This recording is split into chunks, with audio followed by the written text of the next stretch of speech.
The most extreme form of bereavement is parental bereavement, and I know firsthand of this pain after losing my baby girl Milli at only 6 days old, with no indication of complication prior to her birth.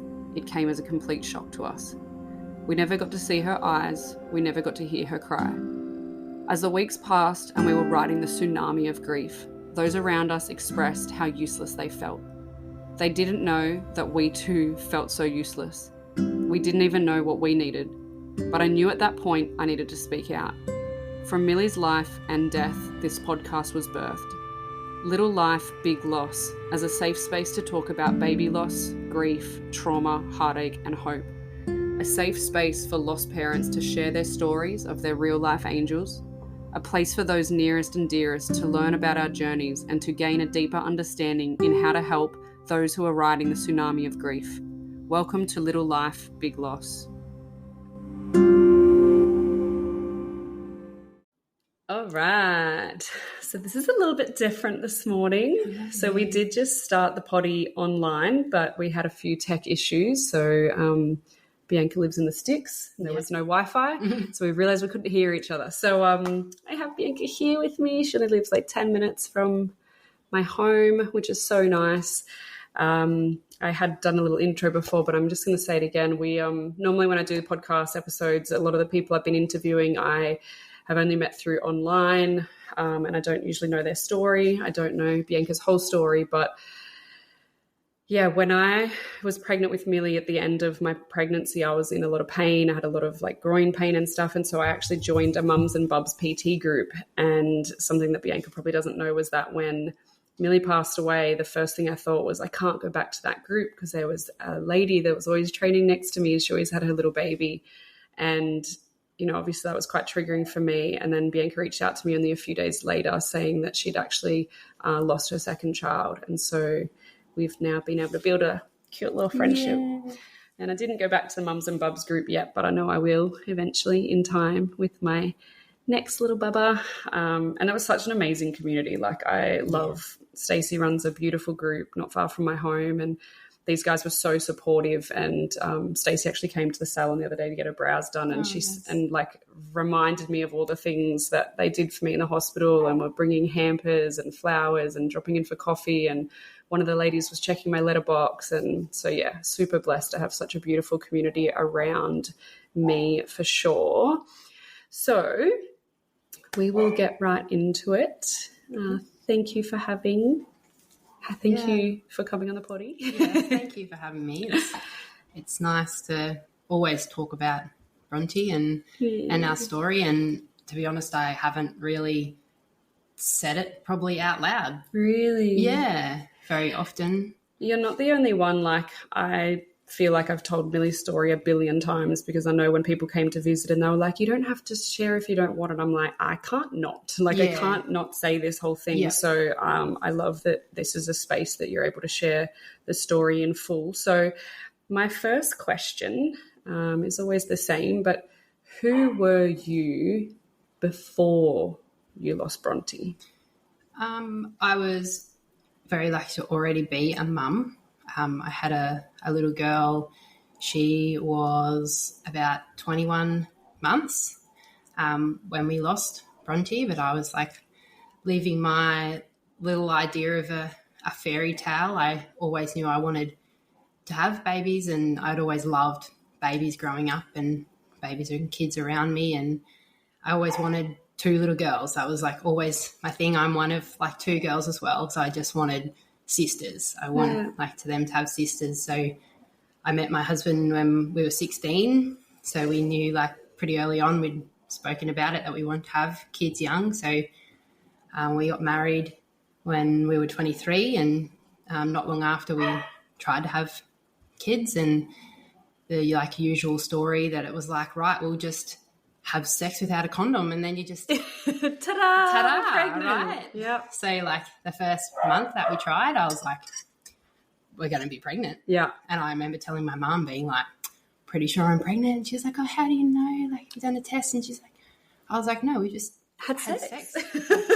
Like on purpose. Yeah. And, you know, like I'd gone off the pill, and I was like, it just I'm at just going to school, be they pregnant. just said it just like, don't do it unless you want to have a baby. And we're like, now we do. Yep. And we didn't fall pregnant because there's more to it than that. And so like I'm like a big researcher and numbers and all of those things. So I like spent the next 3.5 weeks looking into how it worked. And it took us a couple of months, but like, we fell pregnant in, I think it was about July with Harper. My first daughter, and everything was super pretty textbook, and she came early at 38.5 weeks, just on her own. We were building a house, and it was ready at the same time she was, but she decided to come early. Yeah, okay. So we had nothing really ready. We didn't have a house. We were living in my in-laws, and she surprised us. That's just her personality. She'll do things when she's ready. Yeah. And everything went really well, and we knew that we wanted to have them closely together. There's a bigger gap between my sister and I. Yeah. So we wanted them kind of close. So I was lucky to have breastfed her for a year, and we got to that point and I said, I want to stop because I need like 5 minutes to myself before we try again.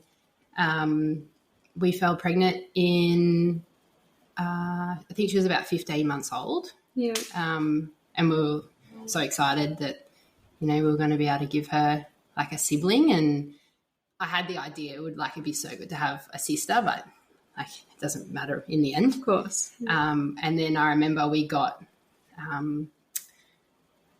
we did the NIPT test and all of those things, but we did the bloods first.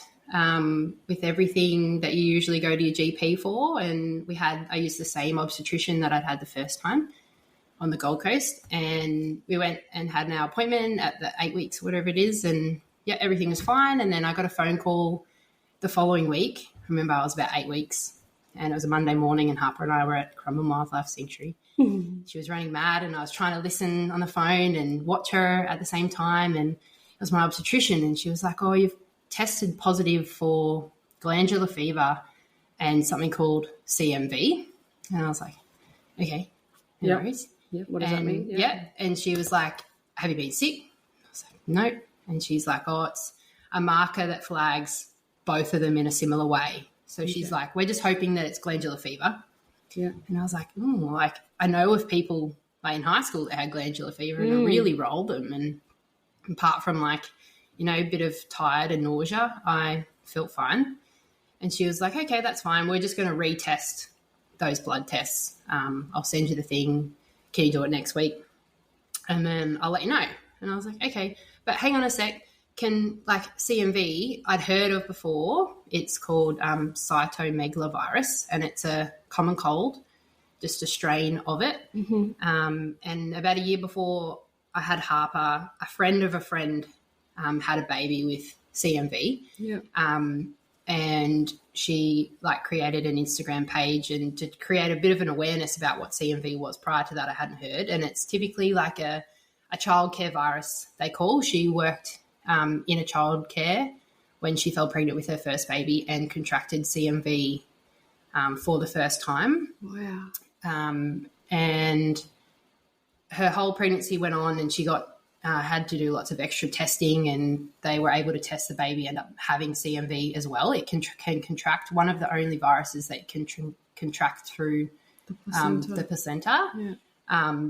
But she ended up having her baby, and her baby's nearly 6 and she's fine, and everything was beautiful in the end, but she went through a lot in that pregnancy to get her here. Yeah.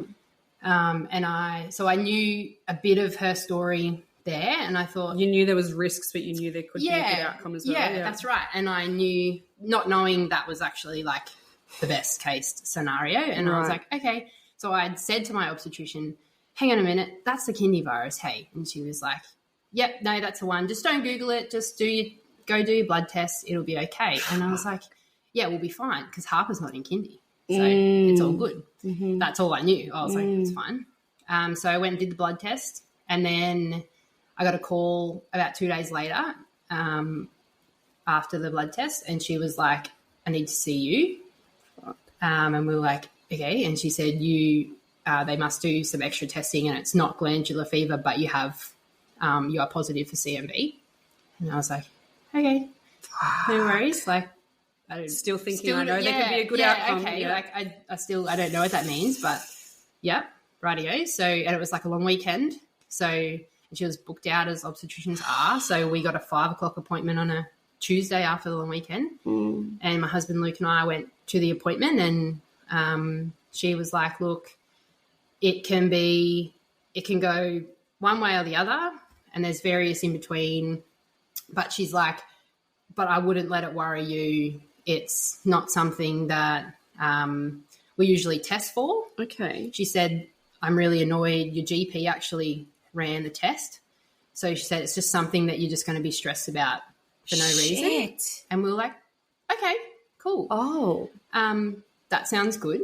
Okay. Yeah. And she's like, here is a number. I'm going to refer you to a specialist who knows a bit more about CMV. If you want to go and see him, you can. Otherwise, we just continue on your pregnancy as normal. So why did your GP do it if she was annoyed? So it's not normal. Yeah. So I didn't find this out until afterwards. I have like the most amazing GP in the world. Got you. She's awesome. But when she ran when you go to the doctor and you get your bloods done to check you're pregnant and those things, she'd ran a test because she saw my white blood cells were high, which means an infection. So she'd seen them come back and thought, I'm just going to run like another set of tests on your bloods for a few things. So like glandular fever being one of them, just to see there's obviously your body's fighting something. Yeah. So that's what brought it up. And I was like, okay, well, yeah, obviously there was a reason why that she'd done the test, but the obstetrician was actually really peeved. She was like, she shouldn't have even bothered testing you for that. Like, it's just going to stress you out. Okay. And we were like, okay, like, but I knew her, my GP, like I knew her well. And was like, she's really thorough. Like, she wouldn't just do stuff for no reason. Yeah. So we left that appointment with our referral to see this specialist if we wanted to. Yeah. And my husband I left being like, okay, that's fine. Like, because she seems not stressed about it. She's like, stressed. You don't even need to worry about it. Yeah. And my husband was like, nah, he just didn't get a good vibe at all. And he was like, ring this specialist. So I rang him, and that was we were about September by now. The next appointment with him was because he was a like maternal fetal. It was in January. Yeah. So I was like, it seems like a long time. Like, I'm due at the start of May with this baby. Like, I feel like I need to know a little bit more sooner. So I booked the appointment, and they were like, I'll let you know if anything else comes up. And in the meantime, I messaged that friend of a friend that had the CMV baby and said, just wanted to like ask you some questions about it. Mm-hmm. And she was like, no, you need to see this obstetrician that she saw, who is a specialist as well. She's like maternal fetal. She's like, you need to see her now. Like, that's who she saw with her CMV baby. Yeah. And she just happened to be pregnant with her second baby at the time and was going to an appointment that day to see her. And she was like, I'm going to tell her about you. And I was like, okay, but maternal fetal, they're like the busiest people ever. Yeah, yeah. And they only deal with really sick babies. Oh, and so she rang me. I got a call from my friend that afternoon, and she was like, ring her office, she will see you tomorrow. I was like, what? And she was like, she said she can't normally take on people, she wants to see you tomorrow. Like, okay. So this was about 10 weeks by then, and we went in for a scan and everything was fine, and she kind of sat us down and she was like, this is actually like quite serious. But there is a range of things it can be, and that's when she told us that Tara was what happened to her, and her baby Frankie was the best case scenario. Right. Like, she tested positive to CMV, but she was unaffected by CMV, which is actually quite rare. Okay. And she said, like, the worst case scenario is that the baby will be positive and then be severely affected by CMV in utero, and then won't survive the pregnancy. And she's like, I need to tell you everything so that you're aware. Yep. So we had this like great Which long is so chat. great. Like it's so great. Like she you'd rather is so know all. yep, transparent. But even knowing all of those things, we were like, that's fine, but we're gonna get the My other baby's one. gonna be okay. We're gonna have a Frankie. Yeah, like everything's gonna be fine. And they said most common outcome is that babies are born deaf. That seems to be what is affected the most.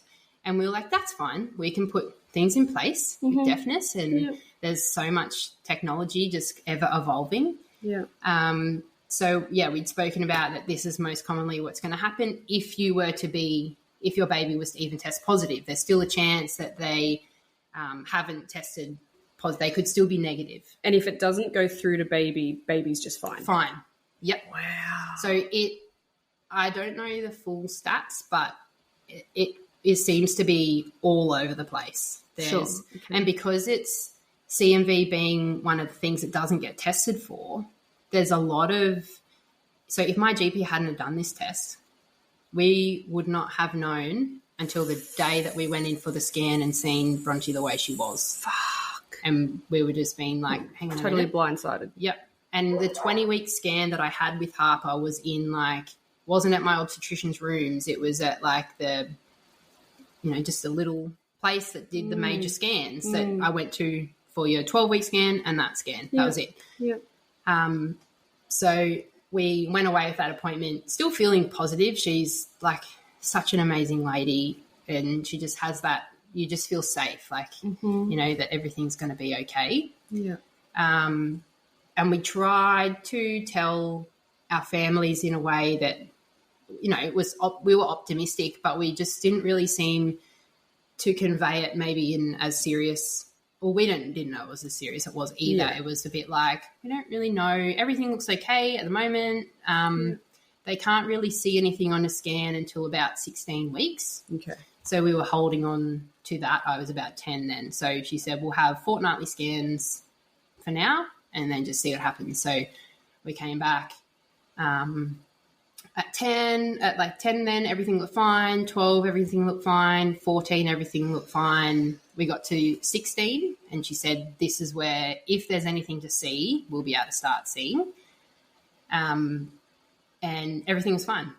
Fuck. Great scan. 16 weeks, everything looked perfect. She, amazing. Looked normal. And so we waited and went to the 18-week scan. And normally I'd have to bring, because Harper wasn't at kindy or anything, she was just with me. So I'd be bringing her.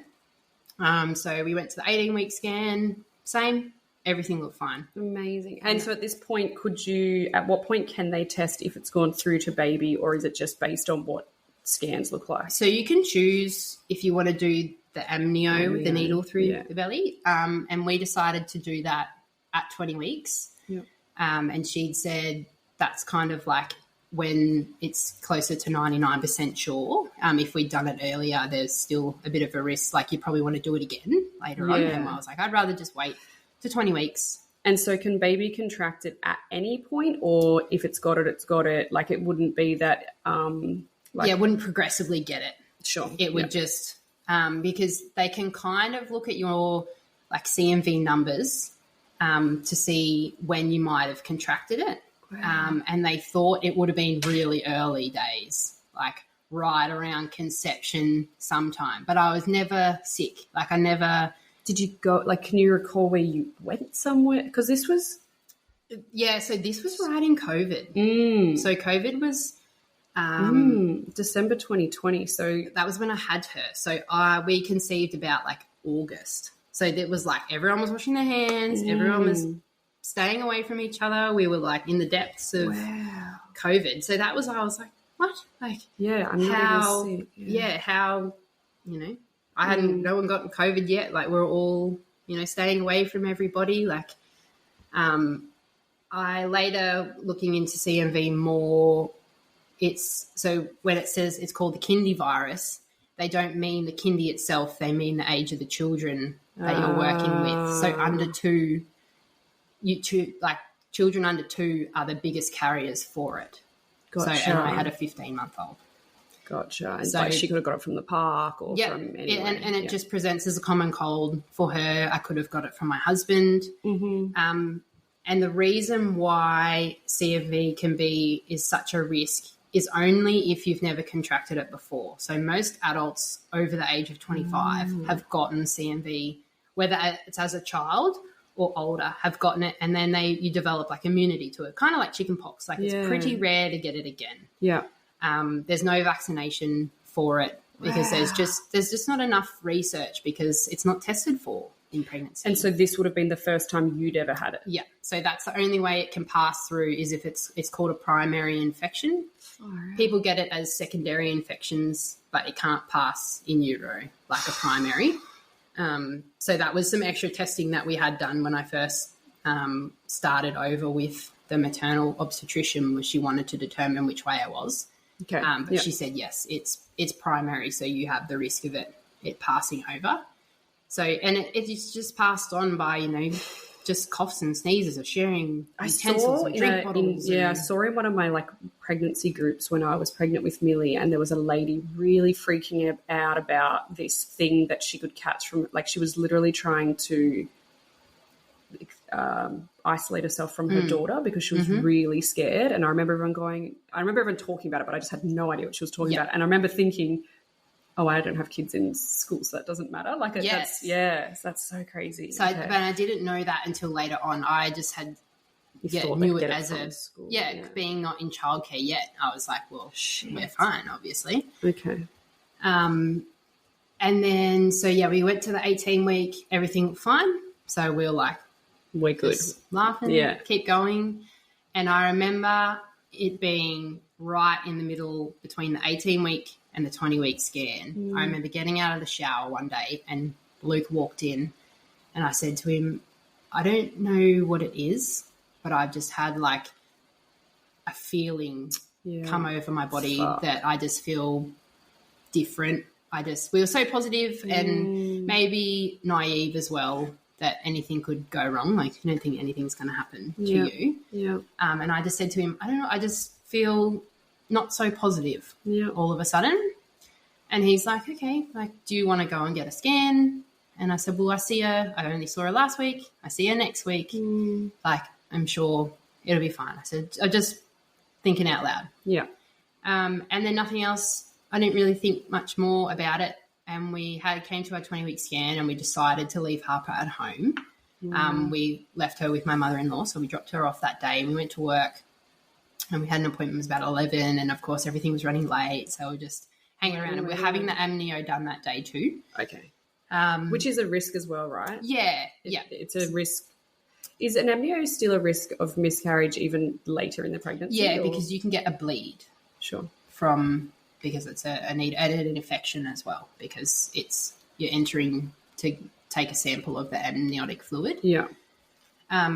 So we went into the scan and I remember walking, like, it's funny, you like remember walking, being like them last moments of who I was. I remember I was huffing and puffing because we were walking up the hill to Gold Coast Private. And I remember my husband saying to me, so what happens after today? Like, do we stay with the maternal fetal obstetrician or do we have to go back to our other obstetrician? I said, I don't know. I think like we'd just stay on with her. And he's like, I feel bad. Like there's people that would really need to see her. And I was like, yeah, true. We're kind of like taking up a spot.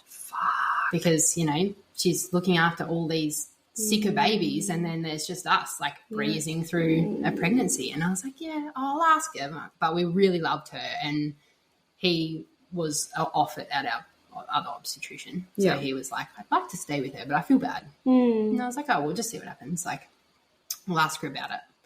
And we walked in, everything was late. And we sat down and we saw the sonographer first that we'd like always seen.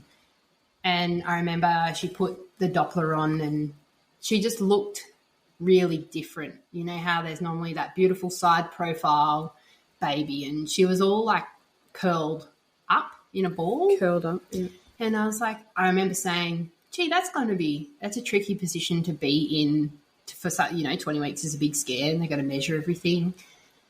And I remember she said to me, that's okay. Have you had any bleeds? No, nothing. you've been feeling kicks? Yep, everything's fine. And she went straight to the heartbeat as they do. And it was low. It was only about 100. And I said, it's lower. And she's like, that's okay. And went straight to the brain, and you don't know what you're looking at. You just see all the glowing and dark bits. And she asked me again, had I had any bleeding? I said, no, nothing. She said, you haven't lost any fluid? No, nothing. But like, you know, you just still like, realize. And I was just like, good, oh, look how, you know, she looks so funny. She's all curled up. And she just, I remember she took the Doppler away and she just looked at us and she's like, I'm just going to stop now because all I can see is that your baby has just become severely affected by CMV. And I was like, what? And she was like, I'm so sorry. I'm just going to give you a minute. I'm going to go and get the obstetrician now. And I remember we just like sat there just staring at a blank screen, and we were like, okay, like, what does that mean? Yeah, like it. And so we just, I don't even know if we looked at each other. I didn't move, Luke didn't move. And then they both walked in, and I think the obstetrician can see the computer or can go back and watch the footage that they'd just seen, and you could just see her face when she walked in, and she was just like, she just said to me, like, it wasn't supposed to be like this. And I was like, yeah, but what do you what do you mean? Am I still going to have my baby? And she said, like, do you want, I didn't even think that I wasn't even going to have her. Like, I just thought, like, okay, we're going to have deafness and something else. Like, because of the way she looked on the screen, I thought maybe there's something with her limbs or her body or something. Like, there's something a little bit more that we're going to have to, like, prepare You've totally for. taken me back when I've got an ultrasound of Milli totally curled up, and it's like, yeah, fuck, was that a sign as well? Like, I'm starting to every time I hear stories, I think, oh, that could have like literally, like, and I'm like, oh, look at her all tucked in like that. That's what, like, you could just see her spine, and she was just like, it was so strange. Wow. Like, it wasn't that, you know, and we have ones of her of the, you know, the beautiful side profile that you see, and she was like, do you want me to, I'm going to have another look. Do you want to have a look while I do it, or I can leave it blank? And I said, no, I want to see. Like, see, you know, I want to see her again. Yeah. And she was like, she'd shown me, and she said, you have no amniotic fluid left. She has taken it all in, and her brain is just full of fluid. Oh, her belly is full of fluid. She's dying. Right. It's her, you know, her heartbeat had been, you know, 150, 160 the whole time. And so she was sitting at 100, and she just said, and she measured her, and she stopped growing at 18 weeks, 6 days, which would have been right when I was like, I just have this feeling. And we were like, okay, like, do we need to give her something to make her grow more? Like, what, you know, can we How do we get the fluid back? Yeah. Like, do I need to drink some water? Like, no worries. What else are we up for? Like, I was just so, like, blasé about everything. And she was like, they just said, we need to, she's really, really sick. We need to get her out. And I was like, get her out? And they just said, like, she is just, her organs are all failing, and she said she's not going to survive. Fuck. You need to have her tomorrow. And we were like, what? And apparently there's like they did like some checks on me, and there's like a mirror syndrome that mums start to have, where, like, because you're so connected and your body knows what's happening, like, things just start happening to me that are happening to her. No way. So they're like, it's like urgent that we get her out. So, like, if her organs were starting to shut down, yours would? No way. And they're like, we need to get her out now. Is that a CMV thing, or is that just fetus? I think it could just be a fetal thing. Oh. So we were like, well, I remember I don't think I'd moved. I was still watching her on the screen, wiggling around, like, You know, you Just could in see her disbelief. swallowing and all the things, and we're like, what, how, That's like, so fucked how up. did we get here? Like, Yeah. you know, and they said like that was, and because we'd been in there 2 weeks ago and there was no signs of anything. Wow. And they said that it's gotten so severe so quickly that it's just taken over her whole body. And so, yeah, and they remember the first question being like, how do you want to have her? And I was like, what? How do you normally, like, Yeah. what do you mean? Yeah. So like, how does it work? Yeah. And they're like, you can have her vaginally, or you can have like kind of like a small C-section. And they said like, we'll give you a minute to just process yeah. and we're gonna have to get some things in place. Fuck. So they left us, and I remember just like Luke and I just bawling, just looking at each other, being like, what? Like, yeah, it's just so unfair. Like, yeah, you literally just have the rug ripped out from underneath you, and that is in that moment when you would have changed forever as a person. Like you said, like 1 minute you're walking in and you're happy and you know, life's good, and then it's just like, fuck. Like it was just wild, and like, and the matter of urgency just like took it away from us. There was felt like there was no time to prepare.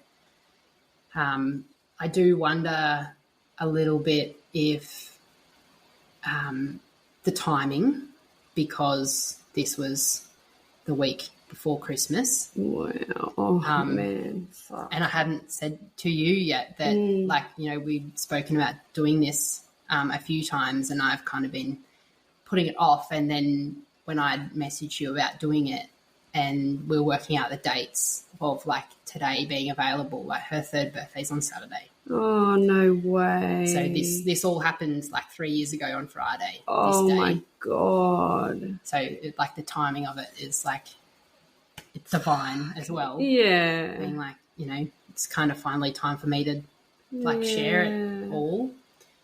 And so they came back in, and the head midwife was, she had a tablet with her, and they're like, you know, you need to take this tablet to, I believe it was to soften the cervix or something. So and basically inducing you. Yeah, inducing me. And they said, like, you need to take this tablet and come back at 7 o'clock and we'll, induce you from there. And, we were just, they'll have any questions, and I had nothing at all. I just was crying and had no words, nothing. It was, they were like, are you guys okay to drive? And just shrugged, and we went out a side entrance of the obstetrician's room and had to walk out of the hospital and back to the car. And I remember we just sat in the car and we're like, where do we go? Yeah. Like, what do you do now? Yeah. So what time would this have been? And this was like 2 hours later. And you had to be back there at 7 p.m. Yeah, so this was probably like 1 or 2. So we had to be back at 7 o'clock in the morning. Oh, in the morning? Yeah, in the morning. So we had the night, but I had missed calls from my mum because she knew I was having. They said don't bother with amnio as well, because no point doing that now. Like, we can confirm enough with the way that she is that she's definitely got CMV. And I remember because mum was worried about like the procedure, not, you know, it was never worried about the scan. She just wanted to make sure that bit didn't hurt too much and stuff. And I remember Luke's car was still at work, but we just drove straight home. And I remember we just laid in our bed, just crying, and my mum was trying to ring. And so was Harper at your mum's house? She was at my mother-in-law's, but just down the road. But we hadn't spoken to anyone yet, and this was probably getting closer to like 3 o'clock by then. And I was like, we're going to have to ring. And I answered one of her calls, and Mum was like, is everything all right? It's been like 4 hours. Like, why didn't you call me? You know, she was like getting fair at me, like, why didn't you call me? Like, what have you been doing? Yeah. And I just said to her, like, we're going to have the baby tomorrow. And she was like, what? And she was like, how? Why? Why haven't I had a baby tomorrow? And I said, she's really, really sick. and she just hung up, and she was at my phone and at home within 20 minutes. She just drove straight over, and she was like, you know, I was like, I don't even know how to explain it to people, because like I felt like we didn't know enough about it, just that we were going to have her. And when my mum got there, she was like, okay, you're going to have her, no worries. And then like, well, she'll be in hospital till like the end of the pregnancy. And I said, she's 20 weeks. Yeah. She's going to pass away at some point. And so like, you don't even, you know, I hadn't realised that I hadn't, you know, explained that bit. Yeah. That, you know, she wasn't going to survive. And then, yeah, Luke rang his mum, and we wanted to see Harper just for a little bit. And so she brought her over, and, you know, we just kind of trying to hold it together. She was a little bouncy 21-month-old, and she was, you know, couldn't really care less from us because we interrupted her nanny day. And we were like, hey, man, can you give us a cuddle? And she was like, oh, she gone, like back into doing whatever she was doing. And she was just the little light that, like, forever she still is. Yeah. And so, yeah, we had to tell her mum too, Luke's mum as well. And then we decided to leave her with Luke's mum for the night, so that we could just, because we said we're not going to sleep, we've got to be there at 7 in the morning, like you just have her, and we're just not going to be, like, I don't want her to be around us for the night. And so we just last minute decided, it was about 7 o'clock at night, and we decided to go down to Burleigh Beach and just have some fish and chips. And so we spent a lot of my pregnancy just at the beach. It was summer and it was December, and we loved it down there. So I wanted to hear the ocean, her to hear it for one more time. And so we went down there, and we just sat by the beach and just listened to the waves, and we had something to eat, and I opened my soft drink and it sprayed all over me, and then I got shit on by a bird, and all this stuff happened. And I'm like, it's like she's just having a laugh at us, like, you know. She's like, I'm just trying to make you laugh, Mum. Yeah. And like later years on, we had like a soul baby reading, and the lady described Bronte as being like really cheeky and a bit of a prankster, and her soul is still like so around us. And it just made me like think of that day being like, that was of course her. Like she was like, you know, perk up guys, like, you know, see me tomorrow. Oh boy. And so we didn't sleep at all that night. Went to the hospital in the morning, and they induced, I had like the tablets, so like get inserted vaginally, and just kind of sat around all day. And I think we packed, like, you know, I wore this.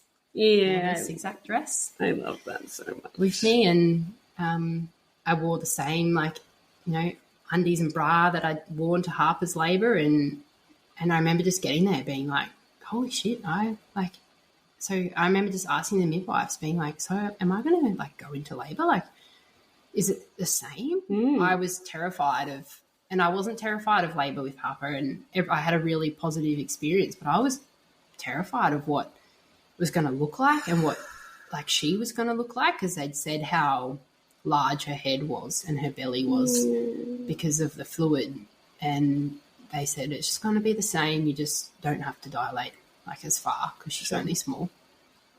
And we waited and waited and waited, and we had the tablets every 3 hours, and nothing kind of happened. And I remember obstetrician came in at about 3 o'clock, and we were like, we'd had 3 lots of tablets, and she ended up doing like a bit of like a stretch and sweep. Yeah. And she's like, this kind of just help you get going. We just like laid on the hospital beds all day. It was pouring rain outside, and I said to Luke, it's like the whole world's just crying for her. Like, I'm like, at least it's just not us with tears. And we just were checking on Harper. She'd end up going to my mum's for the rest of the day, and then she's having the time of her life. Yeah, she thought this was a holiday. Yeah. And it ended up being that day was our 10 years that we'd been together, 10-year anniversary. And I was like, of course it will be. So I was like, imagine if she's born like on that day, that's the 16th of December. That was, 10 years that we'd been together. And I remember at the changeover with the midwives, they came in, it was like 3:30ish, and they said to me, "How you feeling?" I said, "I'm getting a little bit crampy. Maybe I could have some Panadol." And I'd had anything I wanted, and then she left, and I said to Luke, "I'm feeling like starting to feel it a little bit more." But with Harper's labour, it was long, so it being like from first, first pains, it was like a day and a half before I even had her. So I was like, I think we're in for the long haul. Yeah. But it did go quite quickly. They do say that subsequent pregnancies and or labours go faster. Okay. So I was like, well, maybe instead of a day and a half, I might have like a day. But in an hour, it just had escalated so quickly. And I was like over the back of the bed, and I was feeling her kick the whole time. And I was like, I remember just being in tears, being like, surely not. Like, not fair. Yeah. No. And they said there's a chance of her surviving the birth, or she may pass away in the moment. So I was just so worried about what she was, what did I need to do, and I didn't know which way I'd prefer, if I'd prefer her to be alive or had already passed away. And had they prepared you for any of this? Like, had they told, they would have obviously had a whole peds team there and stuff, or no? Nothing. Why? Well, she was only 20 weeks, so they weren't going to try and revive her.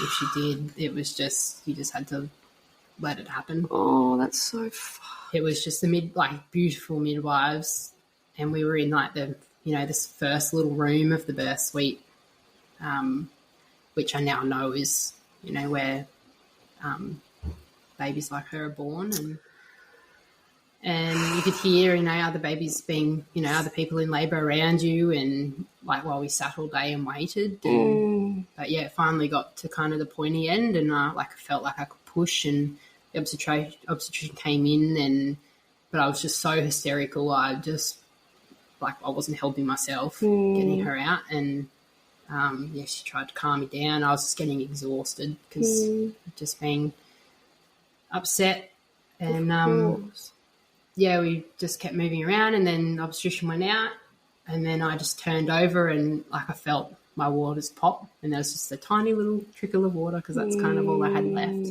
But it went the same way as Harper's. Once my waters broke, she was pretty much out. And so it was the same. Yeah, I ended up just sitting down and a couple of pushes, and she was out, and just kind of, held on to her, but the cord was wrapped around her neck 3 times. Oh, fuck.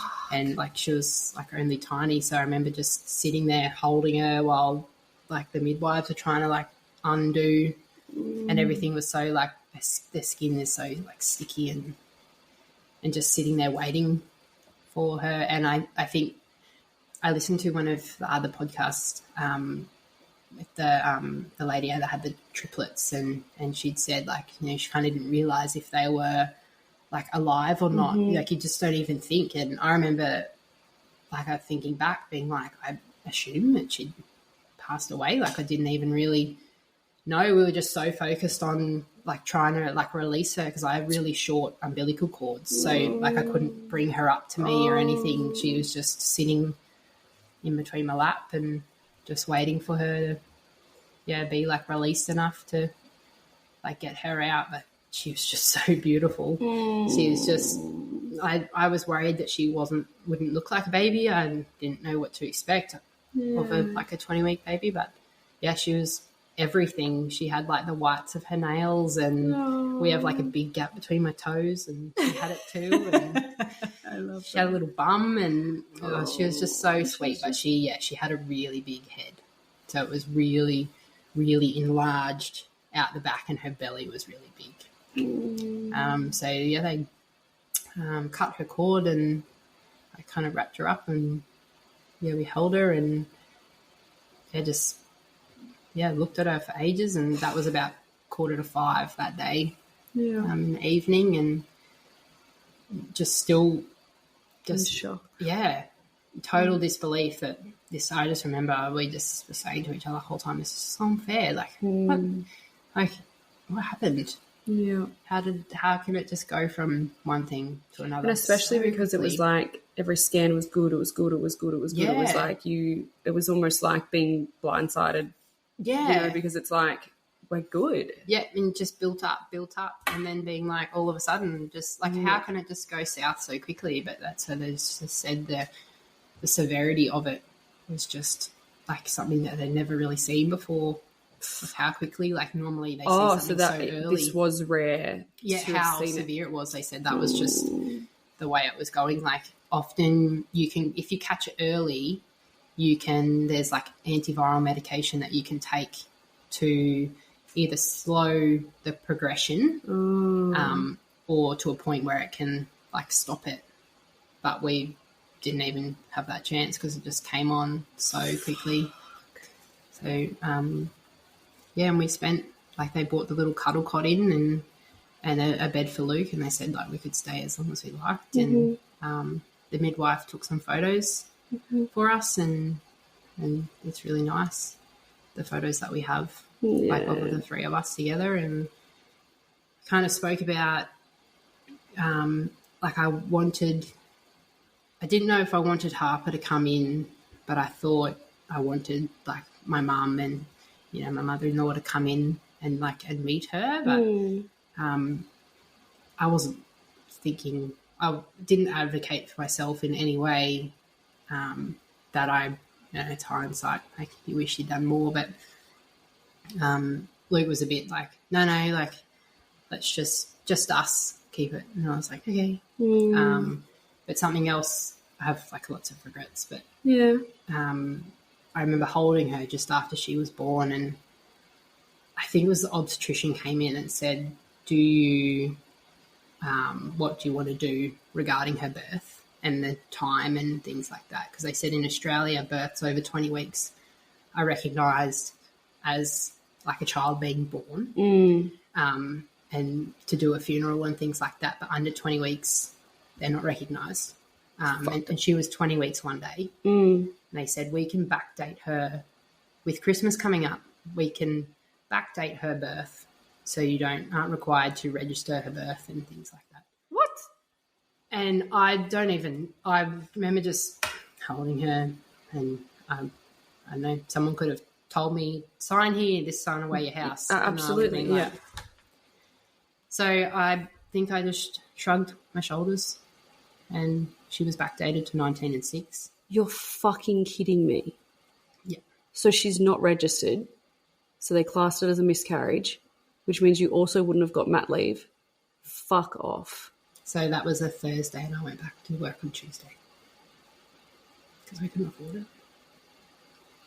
Yeah. That makes me so sad for you. Like, that is the most fucked up thing ever. Yeah. That is not fair. Yeah. And I don't remember anything. And it was a sign here scenario.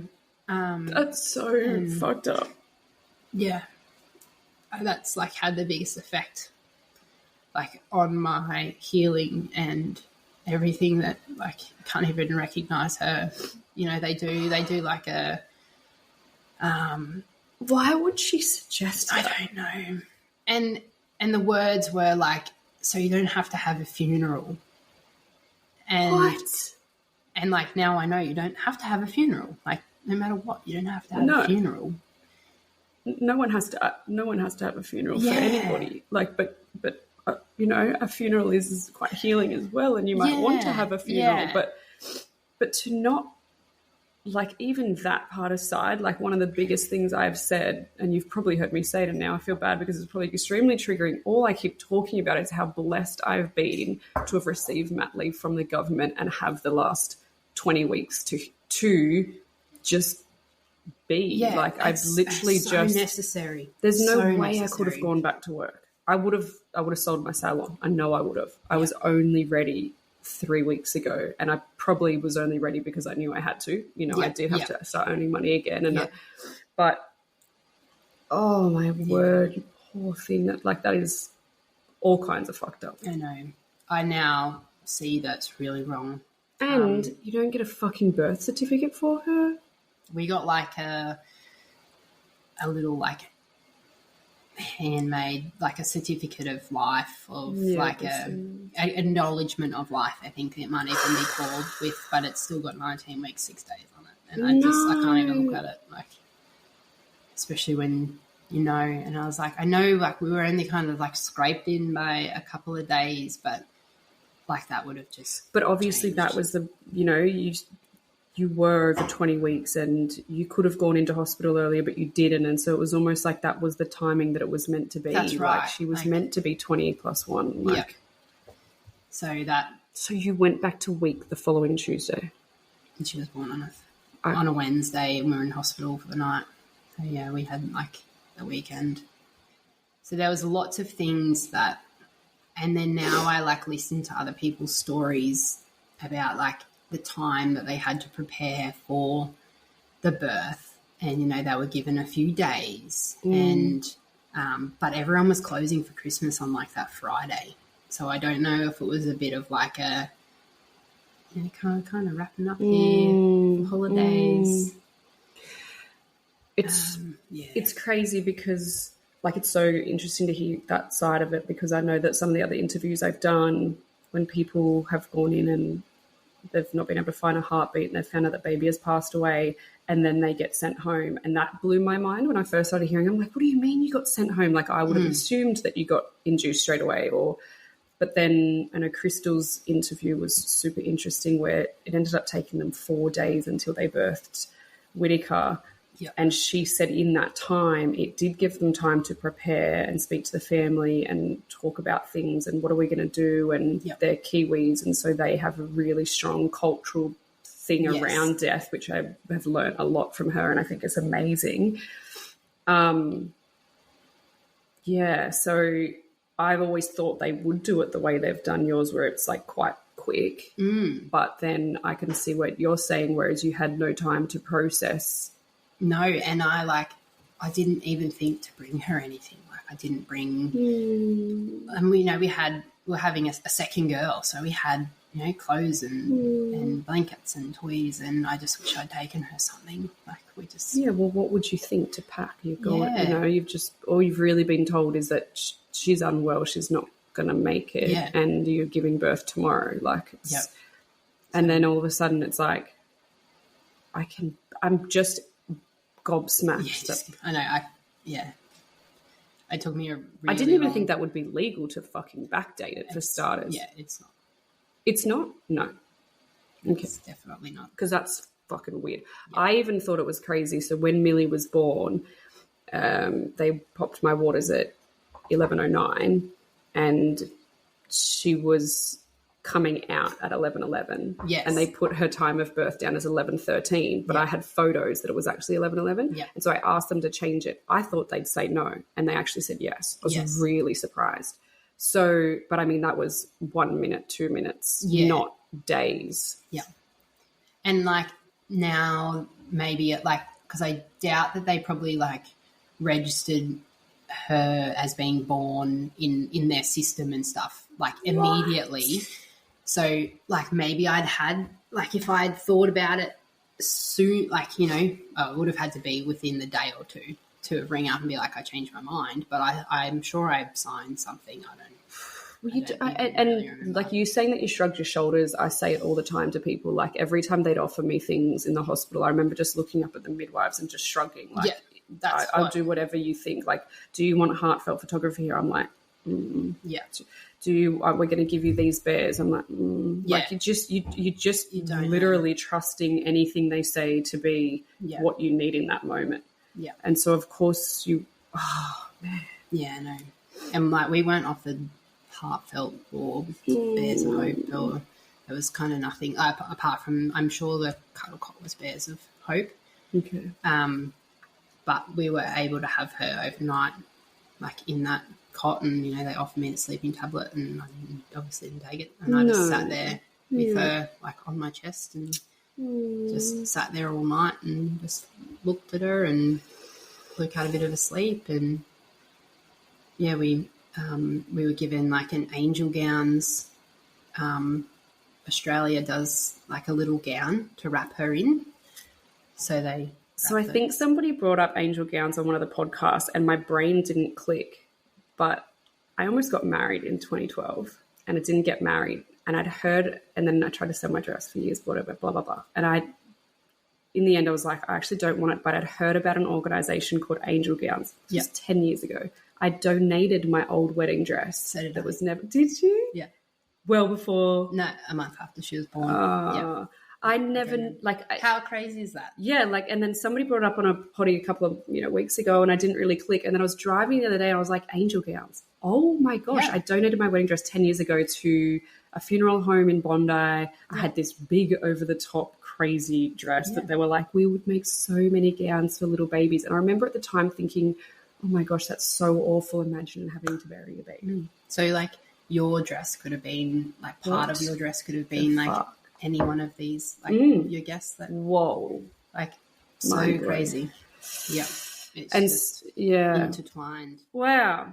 Okay. So they gave us a little they gave you a little gown to wrap her in and a little beanie that they found, the little handmade beanies they found one that fit her big head. And we just held her in that, and then it got to the next morning, and they had said we could stay as long as we wanted, and my husband was kind of I don't think I want anyone else to come in, and I was like, shrug your shoulders. Okay, yeah. I don't know, sure. And then he was like, I think we should go, and so it was probably mid morning, I'd say, and he was like, yeah, let's go. Harper was at my mum's, and he's like, let's just go and pick her up. And I was like, okay, but how do we leave? How do we leave? Bronte was sitting in the cot there on her own. Just, blew my mind. And when the midwife came in next and Luke said, I think we want to go, and I'm like, okay, how do we do this? Do we just go? And they said, we can I'll stay with her in here while you guys go out if you want. And, it was the most awful thing I've ever done. No one should have to do that.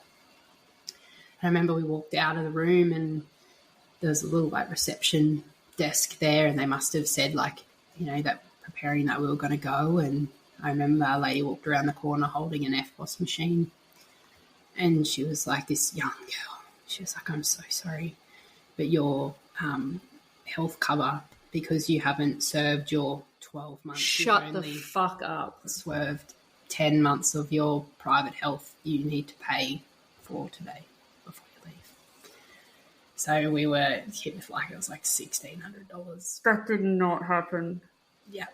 And while we were standing there, I was just fumbling. I had to transfer money onto our card. I was like, who the week before Christmas has $1,600 on their savings card? So, and while we were standing there waiting to do that, the midwife didn't realise that we were still there, and she wheeled Bronte's cot out at the same time.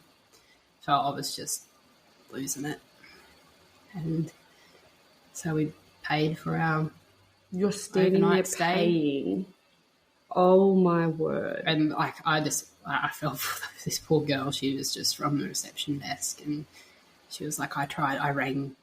But fucking follow it up later. Yeah, send me an invoice. Yeah, literally. Yeah. I've been followed up 5 times for invoices since we left the hospital with Milli, and they've called me to grab her. Hi, just calling for Milli's Medicare card number. I'm like, are you aware Milli passed away? Oh no, sorry, those notes aren't on here. I was like, okay, I've got your invoices. I'll get to them. Thanks. Can you please update your system? And then they call back again and call back again. Yeah. But even that's shit. But asking you for a payment as you leave that. Yeah. I'm like, you know where I live, literally. Yeah. You have my details. Send me an invoice. So, that was just...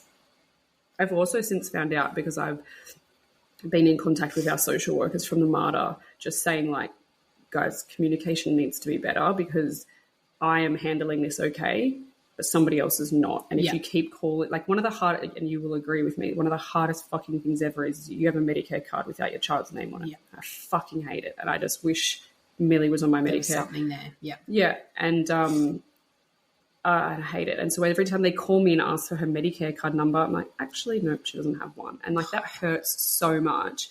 And I said to them, every time you guys call, it's triggering. And so they have been amazing, the social workers, and they're following it up and they're changing processes and they're calling around all the places that have called us and all of those things. But yeah, some work that can be done. So much work needs to be done. Oh, yeah, and that's what she said the other day. She actually called. So I said, oh, look, I went into Medicare, sat there for 2 hours with them and paid all these invoices, and they were able to put it through Milli's name.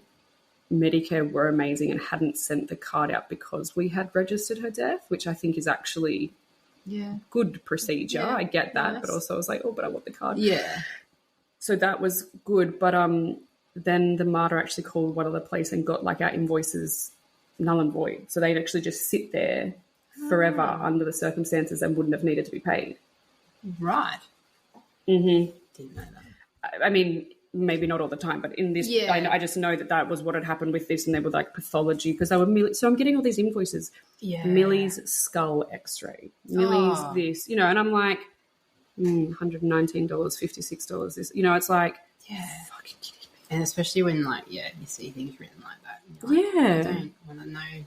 Like, just tell me what it do is. it, sort it. Yeah. But I'm so sorry that was your experience. Like, I just think I've sworn at you about 36,000 times. But what the, like, I just am. I know it. Like, I don't think I've ever really said all of that stuff, but maybe to like a handful of psychologists that didn't go anywhere. Mm-hmm. But,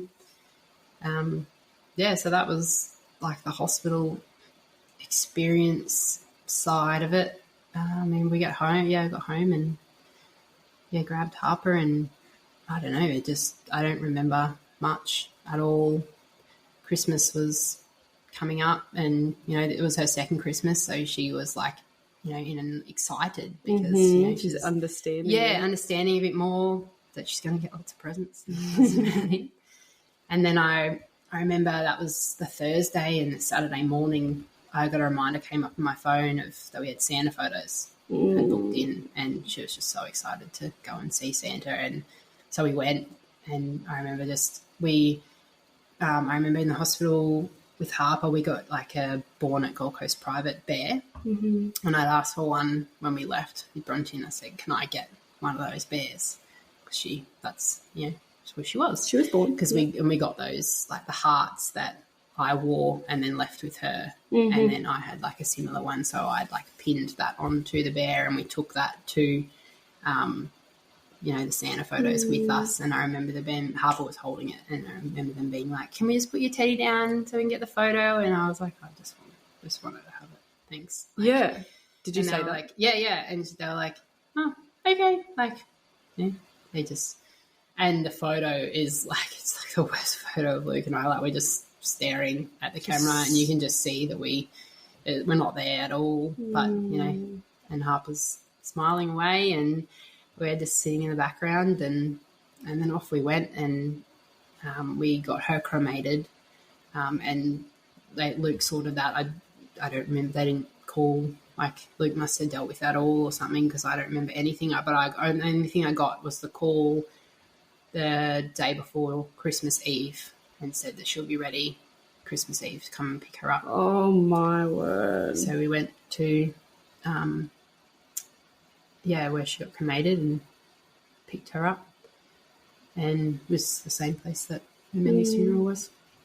We picked her up and just buckled her into my seatbelt and in her urn, and we just drove her home. And like, this is just not what it was supposed to be. And you've just given dreading Christmas like a whole new element.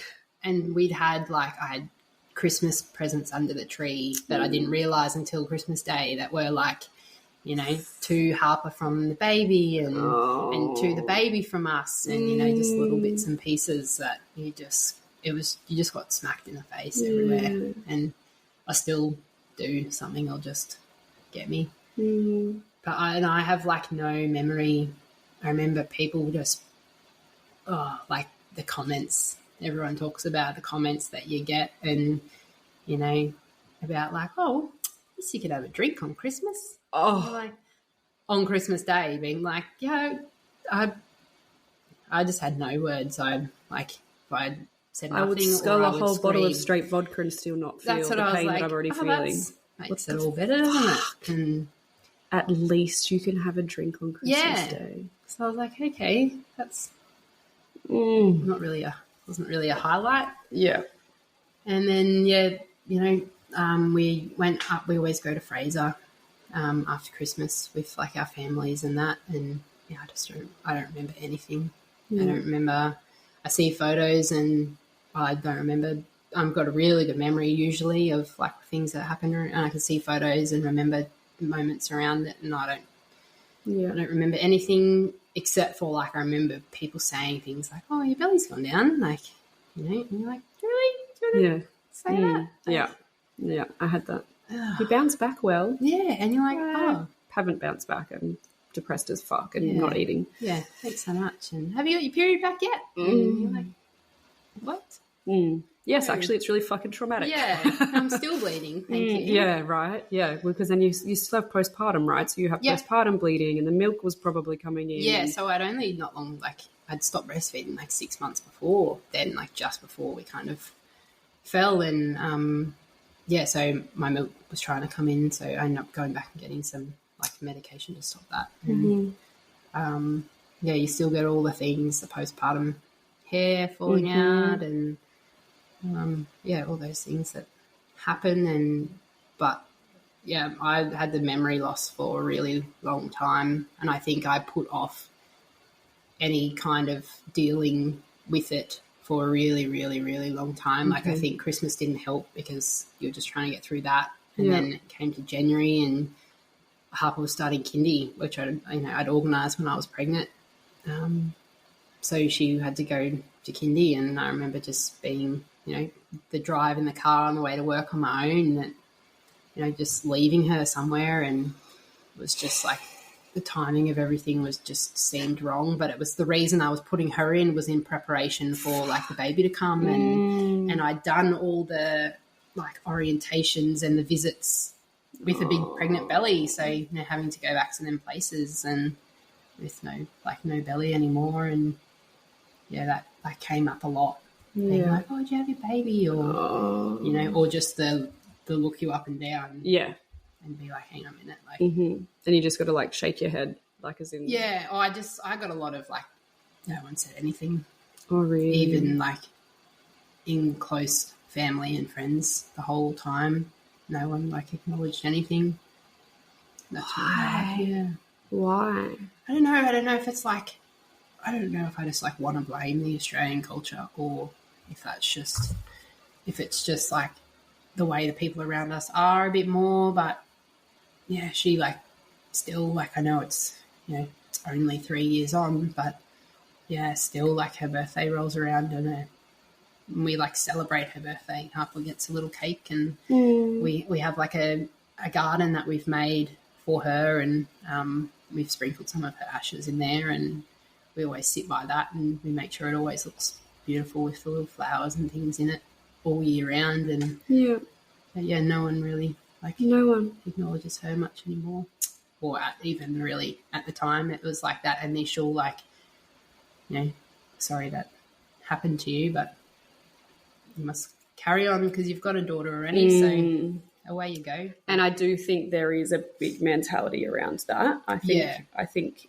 I don't even know if it's Australia. I think it's in general, humans just think, okay, suck it up and keep going. And I think maybe the only reason all of our family and stuff have been different is just because I have a really loud voice, and I'm not, no one will ever forget about Milli. It's so good. Yeah, but not even just Milli, like babies, your babies, like, Bronte matters, and all of these babies deserve to be talked about, and all of us parents deserve to be able to acknowledge our babies. And that's why I like all these trolls on Instagram abusing me and saying, grieve in private, blah, blah, blah. Well, no, that's why mental health is so fucking poorly and high and bad, because we're all getting told to grieve in private when really you just want to scream, my baby died.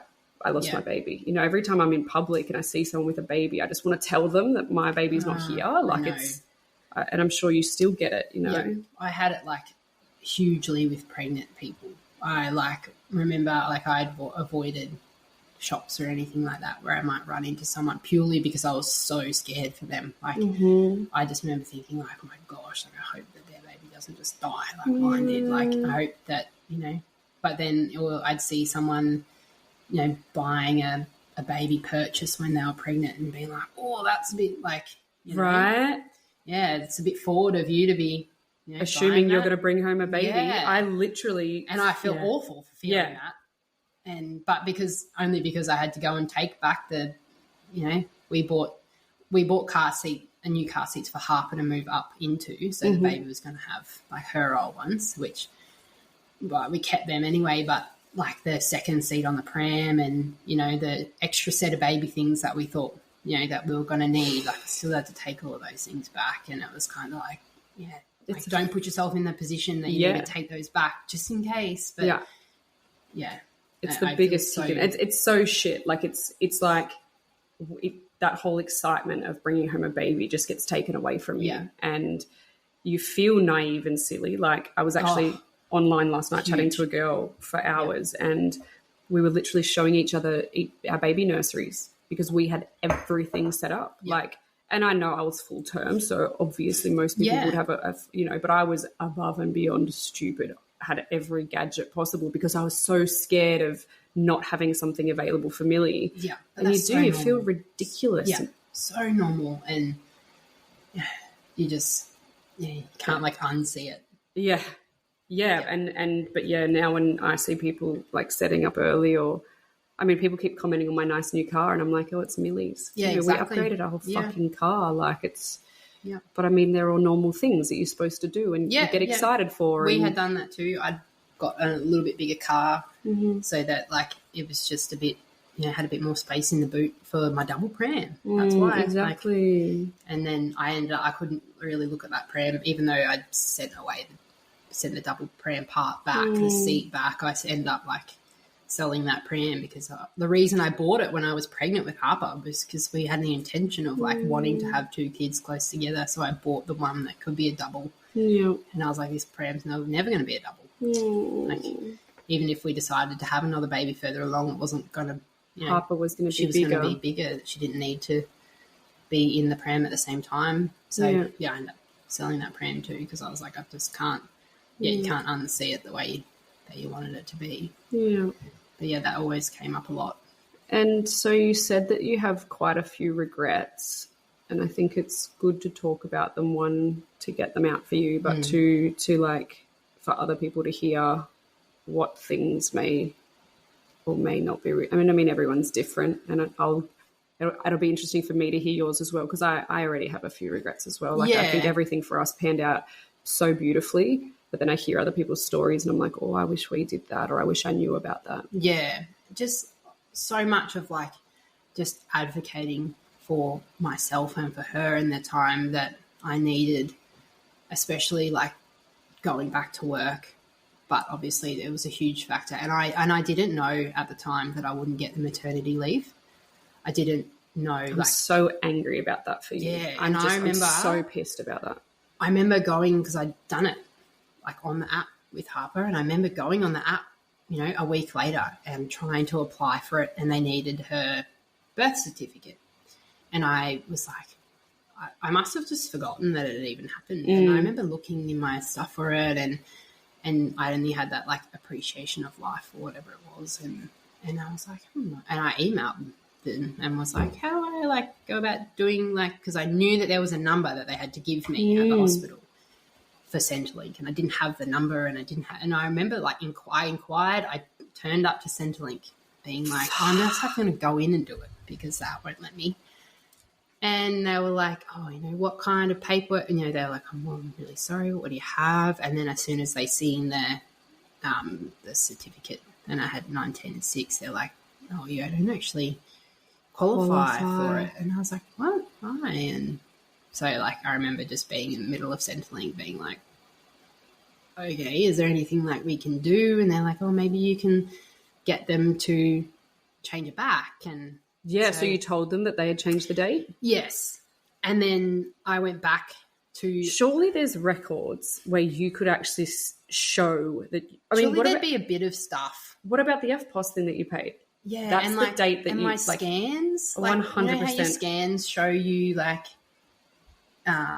your due date comes up on your the scan that we had that day that I was 20 weeks. So I was like, there'd have to be a bit of stuff. I know it's been 3 years, but purely for the fucking fact of all the things, I would 100% do something about that. Yeah. Like I rang like the rooms of the obstetrician, was like, told them who I was and like what I kind of was trying to chase, and they were like, oh, like look into it, like, and they were like, maybe you can get like a Centrelink said maybe you could get a letter, but they said no, there was nothing like that could be done. So I just kind of like I'm going to help you. I'm going to find something that's bullshit. Like, I was like, oh.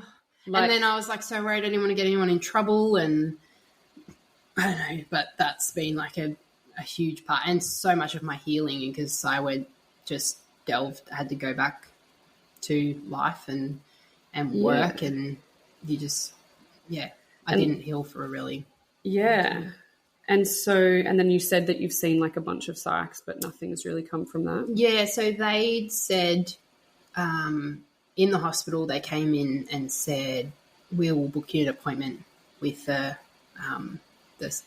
one at the hospital. And they gave me a card and just sat it on the bench. And so this was like the 16th of December. And I looked at the date and it was like the 28th of February. And I was like, seems like a little while away, but I suppose that must just be how it rolls. And then so Luke and I went to that appointment, and it was in the obstetrician's, literally in her room that we'd seen her in. Like, and she was like, oh, so sorry, I'm hot desking today. I'm in here. And I was like, oh, you didn't read the notes. You're kidding. She was like, oh, I'm sorry. Do you want me to try and move? And I was like, I'm frozen. And it's too late now. I'm stuck in this chair. So, what the fuck? And I remember she was like, so tell me a bit about what happened. And I was like, I think we left because we were there for a little bit. And then I was like, oh, I just can't really get past being in this room right now. So I'm just going to go. And she's like, that's okay. Well, just see the girls for my next appointment. I think it's like mid-April. And I was like, oh, well, that seems like a long time. I just thought like it would be, I'd never seen one before either, but I kind of imagined it would be like a physio, like you go once a week or, something. That's what it should be. So this was like, start of 2021. So there was like a huge mental health was on a downward spiral with COVID and things. So I understand that they were in high demand. And she said about making that appointment. So we went out and paid our bill, and I was like, oh, never mind, because I'm going to need more help than in 6 weeks' time. And they're like, oh, while you're here, we've got your obstetrician's invoice. We haven't worked out how to, sorry, it's been so long. We hadn't worked out how to code it or something like that. So it was another like nearly $2,000 bill. They said, you can take it home and pay it in bits. And I was like, oh, what was that for? And they're like, oh, for the birth. It's like, oh, okay, thank you.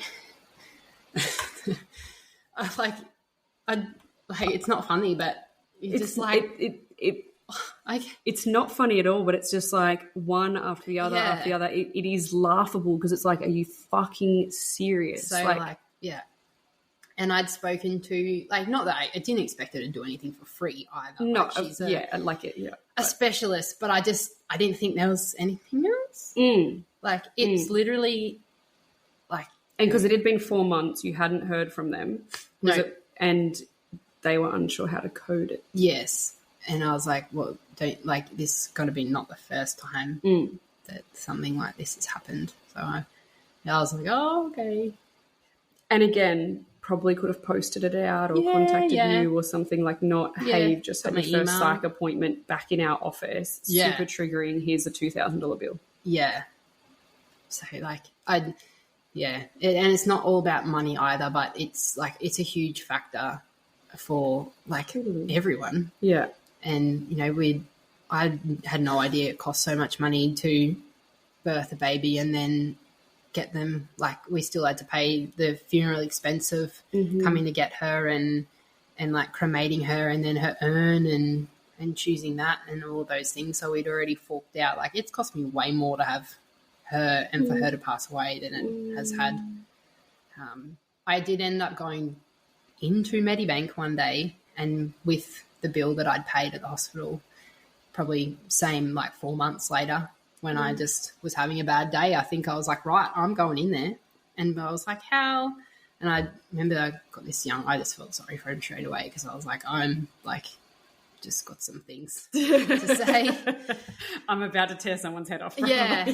And he was like, super apologetic. And they did end up like refunding a portion of it. So I still had to leave my hospital excess part. Yeah. So I think it was like $1,600. So there was the $500 excess that I had to pay for normally for your hospital excess. Yeah. But he was like, I'm really sorry, but you're going to have to go back to Gold Coast Private and process the refund on your card to get your $1,100 back. So I had to ring and like meet a guy at the reception with another EFTPOS machine and do like the refund back onto my card. So This just doesn't sound real. Like, no, what? it just like, I don't mean to like make it all about money, but it was kind of like. But it's all massive, and I'm like, surely it could just have been handled in like such a better way. have they not heard of bank transfer? Yeah, Like electronic transfer? Like, I'm just. and like he was really like, everyone was so sorry that they had to be like that, but I'm like, why does it have to be like that? Like, why do I have to come in? Like, could they not have called on your behalf and had it refunded? Or do you know what I mean? Like, there's just so many Send it other to me ways by, that like, shit can get done. mailing pigeon. Send it to me by mailing pigeon. Yeah, right. Surely. Fax machine. Yeah. So yeah, I had to go back and get that. So I used that money to put her ashes into a ring. No. Yeah. So I was like, I want the money and I need the money back, but I don't. This is what I'm doing. It's not how am I going to just spend that? So I was like, right, I'm going to put it into something else. So I put it into getting a ring made. Do you love it? I do. Yeah. Oh my gosh, it's so beautiful. Yeah. I think you sent me the link to this website. Yeah. That is so beautiful. We've had a few things made, some butterflies with some ashes, just like a little like mantelpiece kind of things. And Harper's got one, and we have one at work, and we gave one to like both our parents to have. So just little bits of her. And is that one of the regrets that you have, was your parents not meeting? Yes. Like Harper, she's like the best one about it all, because I don't know if it's like they say that like children have this like imagination that we block out as we get older. But like, I swear she sees her, or, you know, she tells us stories. Like I've told you stuff that she comes out with, even like the way she speaks of Milli and like her name. And it just like blows me away. So if you're watching on YouTube, you'll be able to see this. But after Bianca and the girls came to visit me a few days after Milli passed away, Harper came too, didn't she? Yeah. Harper came to visit, and we all had a coffee and we sat around. And then a little while later, Bianca sent me a message saying, hey, Harper just drew something for you. It's in the letterbox. And so I went outside, and there was this beautiful picture hand-drawn by Harper. And it says, and she told Bianca, correct me if I'm wrong, that this is Bronte and her new friend Milli playing in heaven. Yep. Playing together. So she's like imagined Milli and Bronte in heaven playing together, and then she drew a picture to give to me. And then what was the story the other day? She said something else about it. Yeah, that like she talks about her coming a lot in, like, I don't know if it is like in her dreams, but in her room a lot. And she'll tell us about like, you know, that was on a cloud. And do you know that clouds aren't actually fluffy? They're a little bit wet. And and she'd said something the other day about, and she had her friend Milli, and then now, like, only on the weekend, I haven't, like, told you this, but she comes out with a baby in a pram, and she's like, it's Milli's birthday. Aww. And she just wheels her out, and we had to have a party. I love that. I mean, that was like 5 months ago. Yeah, like she's still, like, and, like, you know, it's not like I say her name like I say Bronte's. Like, she doesn't get, you know, I'm not reminding her. Yeah. She just comes out with it. So like, Milli, I'm sure she is, like, having chats with them, and because in her bed at night, she's forever chatting away and making up little things. So I'm sure she can see stuff, and I'm like, I feel really strongly that, like, Bronte is still around. Like, when we'd had that baby reading a little bit later on, when she talked about her being around us and still, like, a huge part of us, and about being a trickster, we had some, like, baby toys that we'd put away when Harper was like, too old for them, these bouncers and things that played noise, and we put them in the cupboard in Harper has playroom, and they would play. They would turn on and play during the night, and Luke and I would be like, okay. We'd just poke our head in, and, like, because we would be like, what is that noise? And it would be like a farm. We've got this, like, farmhouse bouncer, and it's you have to press the thing down, and we'd go in and it would be on, not touching the wall. It hadn't been touched in, like, you know, since Harper was a baby, so in, like, 2 years. Wow. Sitting, playing, and we'd just be like, hi, Bronte. I'm going to leave it for you, like, ha ha ha, like. And I get flashes a lot of, like, she would be nearly 3, so she'd be, you know, I get, like, flashes of, you know, something like going past. When I used to feed Jimmy, like, now we've had another little boy, and when I'd be sitting in, like, what would always have been, like, her room, and I used to, like, you just look up and, like, you've seen something come past the room. It happens, like, all the time. Her first birthday, we had a cake outside, and I've got a photo of the candles, and the wind was blowing a certain way, and because, like, the flames were blowing, and then I remember sitting there and we were singing happy birthday, and then the candles blew out the other way. Like, I'm no word of a lie. Like, Luke and I just looked at each other and was like, did that just blow out that way? And I was like, I just took a photo of it. Yeah. And we looked back, and, like, the flame is going that way, but they blew out the other way, and we were like, I love that. Like, and you just, like, I know you feel crazy or not, but you just, like, you have, like, those little bits. Yeah, I don't think it's crazy at all. Or you'd go crazy. You'd go crazy. That's what I always say. Like, heaven has to be real, otherwise, you know, I can't exist. Because one of our dogs starts to walk around the house now, only over night time, and she'll just start, like, walking sideways and barking, like, up here somewhere, and, like, it's just like this little, like, not even a bark, like a cry. Yeah. And it only started after Milli died. And so I still remember we were sitting at the bench here, and we had friends sitting here, and she was doing it over there, and I thought she was crying at our friend Matt. I'm like, oh, she loves Maddie, you know, like. And then now it happens, and so now we say, what is it, Milli? Is it Milli? And then Zeke's little tail goes, and Zayla, like, it's like it has to be her. It has to be something. And I'm sure that, like, dogs have got a sense too, like, they, especially when, like, I remember being pregnant with Harper, like, my dog didn't leave me alone. Like, they know something's up. Like, I'm sure that their soul is already and they're probably connected as well. Like, our animals acted so different when we got home from the hospital. Yeah. And, like, the cat was more sulky and on my stomach and my chest. Yeah, they totally know. So, we get them. But, like, going back to the regret of not having anyone come, I think that would maybe have helped her feel real to maybe more people. Like, okay, I don't know if that makes sense. That kind of took it away that, you know, she was here, and, you know, even though I had a belly and stuff, but maybe that's if so people true, had and maybe her, that's why they're not celebrating her as much, because they didn't meet her or experience it, and it probably just feels really surreal for them, and they wouldn't have realized, like, proper baby. And like, you know, as much as we, like, tried to show photos or, we've got I've got like a little Bronte bear, like you have your Milli one, and it's weighted the same as what she weighs and her length and everything. And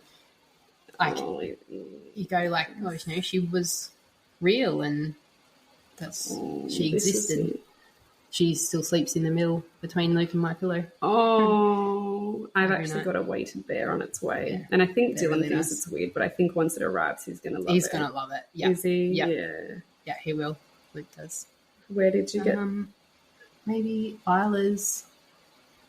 What does that say? Inspired by Isla. I think it was a lady that lost her little girl Isla. That is beautiful. And we've got, Harper has like a similar kind of one, but it's more like a... Sorry, I'm totally cuddling this and I didn't even ask permission. Like a baby bear. No, she's been well cuddled. Harper has one too that she sleeps with, like a similar style one. And she knows like that it's special to us. I interviewed a couple last week, Lisa and Ben, and their episode will be out in a couple of weeks, but they lost their little girl 6, almost 7 years ago, and she still sleeps with the bear every night. Lisa does. And I do feel like you feel like maybe crazy sometimes, but we take her like on holiday. She comes with us, and we've had she comes now in our Santa photos. She's always in our Santa photos, and we've had a few family photos done, and she's always in them. So good. And so I need a way to include her, and I think is always like a challenge and something that you may find when you've got Milli siblings too, you always feel like something's missing and you don't know how to put her in photos, and you just want them all to be there. And I've seen there's people do some cool ones where they've got a family photo and then they shape in a shadow of kind of how big they would have been in it. And it's just a shadow even of a child running up ahead. That's beautiful. And things like that I think would be really nice. We've got a superimposed kind of ones where I sent a family photo of Harper, Luke and I, and then a picture of Bronte. And the way I'm holding Harper in this photo, I've kind of got my arm this way, just holding her, and Luke standing behind us. And this person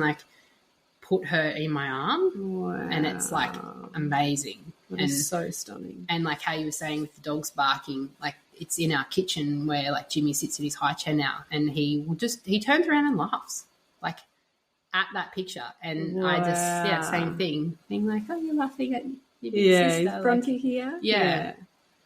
Yes, and now I've mentioned it a few times, but I didn't think we'd get here, but we have had a little boy in January this year now. Yeah. So they'd all be nearly exactly 2 years apart. Yeah. I was kind of happy to just have Harper. I didn't think I'd want to go again. The thought of it and I think being in this community now, you're aware of how anything can go, regardless of how it happens, even, in miscarriage or complications and things like that. And I was I'm just so aware of what can happen. And so that's something that you just... Petrifying. Yeah, exactly. Yeah. You just become, Harper's pregnancy was just, got pregnant, you're going to have a baby. You're just so naive. And then Bronte's pregnancy was so up and down, but mostly it'll be okay. And so, Jimmy's pregnancy was scary. Our scans were hard. I had to I would go in and then I'd be so hysterical they couldn't even scan me because, you're so upset and your belly moves and they can't get a clear picture. And I remember just saying, can you just put me under and wake me up when it's time to roll? I don't want to be here. I didn't set anything up. I didn't have a car seat in. I didn't pack a bag. Yep. I didn't set anything up in his room. We didn't know his gender. Yeah. Oh, you didn't? No. Yeah. So I just, I had nothing. And, of course, he surprised us 3 weeks early.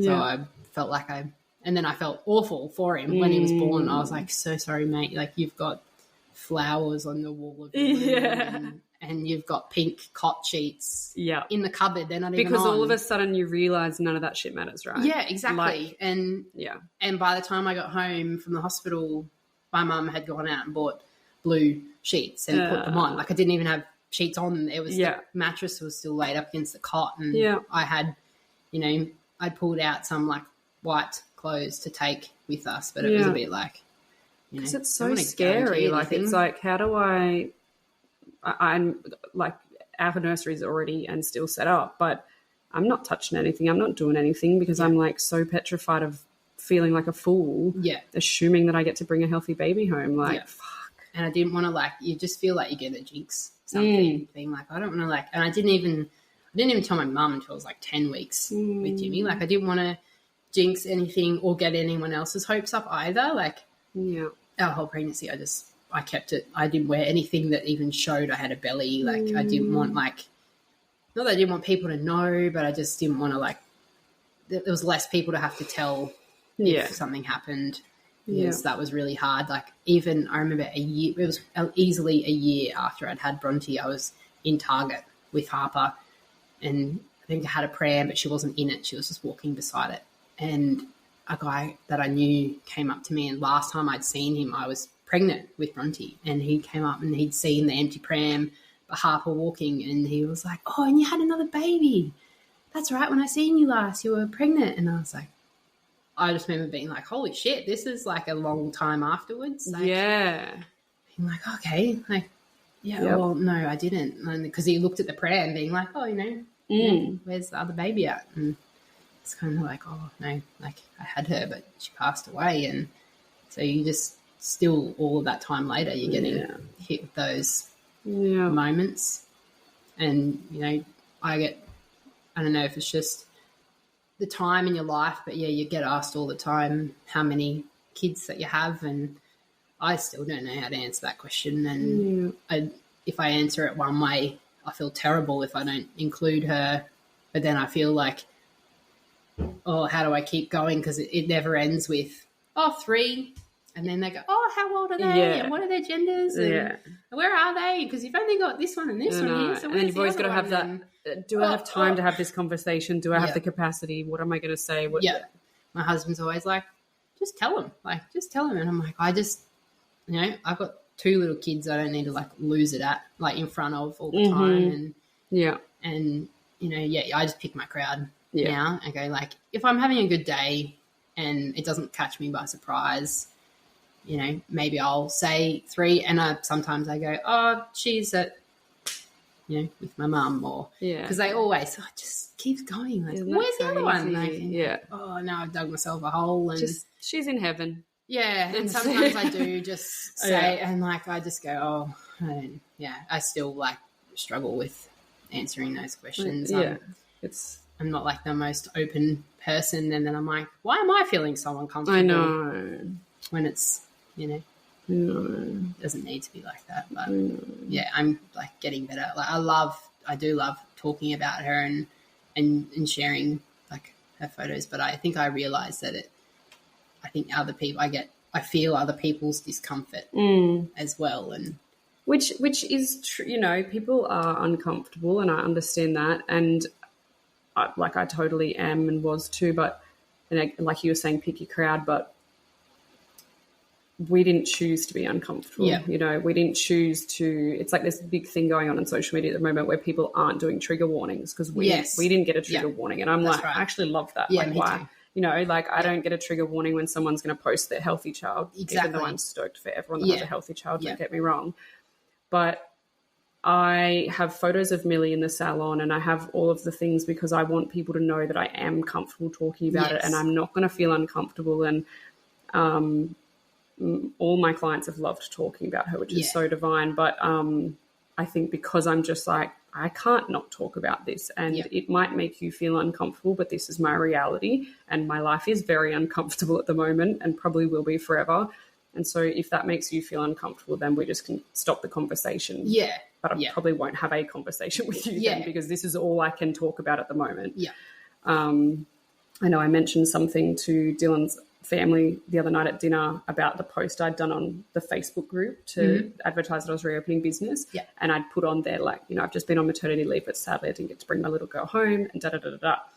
And I saw one of Dylan's uncle's faces and went, oh, like a bit, like as if maybe that like he felt uncomfortable or maybe that was distasteful or whatever. And he's a divine man. It wasn't, but it was just that I saw the awkwardness and I was like, I have to explain it because I can't open my business and people come in and me pretend that didn't happen. It just can't happen. And expect that she's here, just going to be around or something too. Like, well, exactly. And then I have had my first client this week that was laying there and she said, oh, I saw your post on Facebook and da-da-da. My assumption was that she saw that post.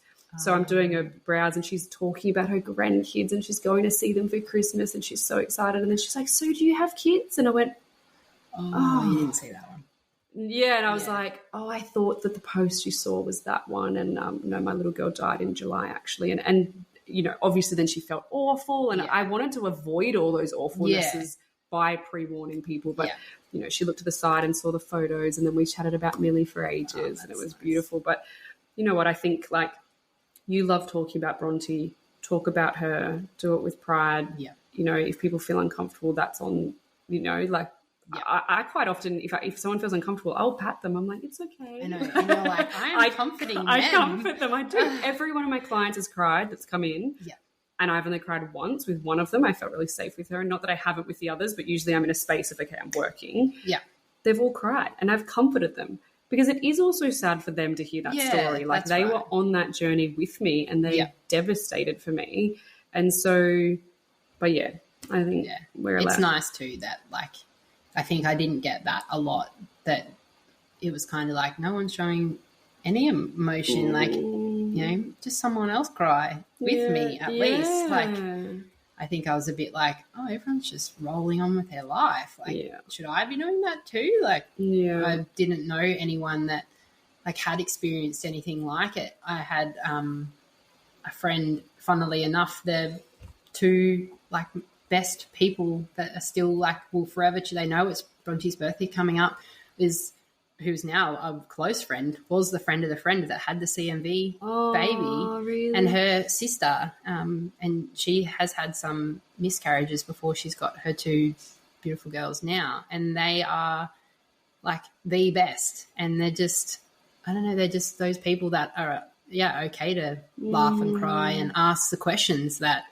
you wanted people to ask. And it's just a simple, like, how are you really going? Like, no one ever asked me that. I remember being like probably 3 months later after she was born saying to Luke, I'm just so surprised. Like, I don't want to make it all about me, but no one's asked me how I am. And Luke would say, oh, they've asked me, everyone's asked me how you are. Oh. And I was like, I just thought everyone had completely forgotten. And I was like, and he's like, I keep telling them, like, ask you. He's like, I don't know, like, you know, she's distraught. Yeah, she's not okay. Yeah, actually. But if you have nothing, like, some people don't know what to say and they get scared, and I understand that. But I think that's why this podcast is good. So in that space, what would you have wanted? Like, definitely someone, like, people to ask how I was, and, or, you know, we did have like a good friend of mine came and visited. It was a tricky time. I had 11 friends pregnant at the same time. One of them was like my sister-in-law, who I am super close with. We had our first babies together and we're having our second babies together. And another girlfriend of mine, same, we had all our babies. And then even Jimmy, she's had a little boy at the same time. So, and she speaks about it, that we had our 3 babies together and like they were the ones that came. And I understand that would have been, like, I can't even really imagine kind of being pregnant at the same time, having like with someone that's lost a baby. But yeah, not saying anything was definitely harder. Yeah. Like just even a text, even if they didn't like come and see. But, and then I know you've spoken about it, like that initially, you know, a lot more people ask, and then as time goes on, it kind of goes quieter, and that's when it kind of, and it, because probably it took 3 months or 4 months for it to really hit me what had happened. Definitely. And I spiraled pretty hard after that into depression, and I tried medication and things like that after just going to my GP. That was like, she was awesome. Yeah. And just trying anything, like I realized that I was just looking for a break from everything. I remember going once and saying to her, like, not with Harper in the car, but I like drive along being like, I wonder how hard I'd have to hit that just to get in hospital for a few days, just so I can have like a bit of a rest. Like I don't want to hurt myself, but I just need like just a little rest. And she was like, that's not normal. Yeah. I was like, okay. Yeah. And but I found the medication I felt nothing, which was okay at the start because it was better than kind of what I'd been dealing with. Yeah. But then I realised I needed to still be able to function, and like Harper needed me, and so did Luke. But Harper, like she saved my life. I wouldn't have got out of bed each day if it wasn't for her. And I remember, like when you were in hospital after you had Milli, I was distraught for you, even though you didn't know where it was going to go. But I just remember being like, oh, she doesn't like. How are you going to do this? Like you knew what was about to come. Yeah. And like, and it's not something I ever want to, I probably don't ever want her to know how important it was for me to have her and have her waking me up at 6:30 every morning being like, time to get up and get going. But I wouldn't have gotten up if it wasn't. Which is so beautiful to hear that side of it, because like there's two different ways you could look at it. Like I have to get up and parent. Yeah. Or look at this beautiful blessing that's making me get up to parent. And there's no right or wrong way to do that. You've looked at it in that way, which is so beautiful. And I've had other... There was definitely days where you're like, I don't want to do this. Totally. And I've said that I've had the last 5 months to grieve without having to care for anybody else. Yep. And even to the point where when Dylan was... There was days where I was like, you need to deal with you and I'm dealing with me, and I've got no capacity to do anything in between. Yeah. But I've had mums reach out to me like, I have children and I don't know how to function right now. And I don't know how to deal with that. And so I've connected them with other parents because I'm like, okay, how did you do this next phase? But I definitely was so scared of the depression, like before it even hit me, when I'd learn about the stages of grief. And I'm like, I'm real scared for that part. And it was really scary. Yeah. I totally was exactly the same space as you of just like, I don't want to be here.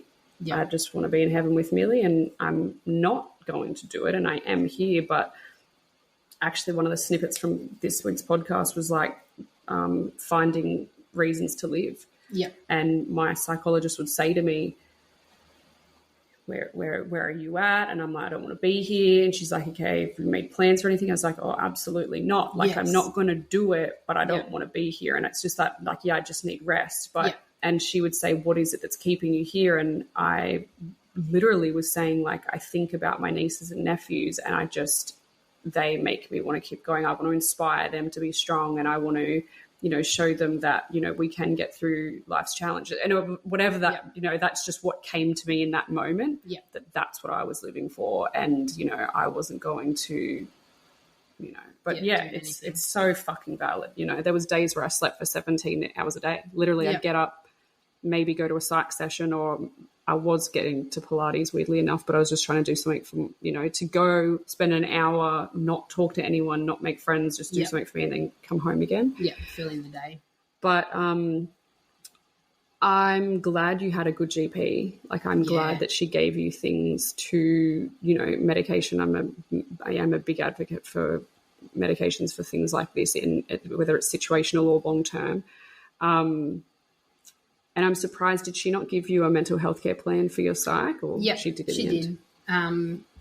She did, but I went down there like, okay, I'll just go and see a psychologist. So I rang around and they were all like, this was in May, about 6 months later, and I could see some people starting in July.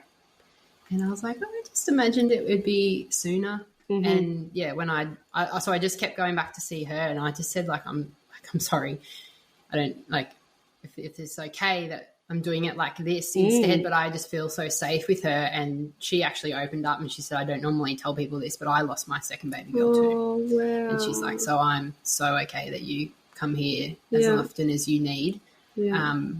And she's like, it's awful that this is the scenario even with psychology. And I end up because I didn't really know what to expect, but I went to 3 different people before I went to someone twice, and it took me, ages to get in. And I probably went and saw the last lady maybe 3 times.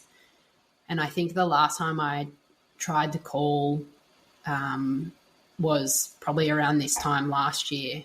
And it was the offices were closing and I was like, it's obviously not for me. I'm a bit more I'm feeling really shit now. And I think I just work through it I find I lay even last night, I was nervous about today and wondering what I would say. And so I just talk to myself in a not so crazy way, but into my head. I start from the start and do what we do today. And I just talk it to myself. And that kind of seems to help. And nothing else kind of really worked for me. Exercise was a good outlet. It still is. I need my little half an hour every couple of days to just go and do something. To just moving my body always felt good. And so I got quite into the gym, and people would always go, oh, that's a good bonus, look how fit you're looking. And people say dumb shit, right? And you're if I don't do this, what else am I going to do? Yeah. And so you tried to find the light in it all, but it's trying to find something. And what a blessing that you were doing Stacey's mums and Bob's classes and that we met that.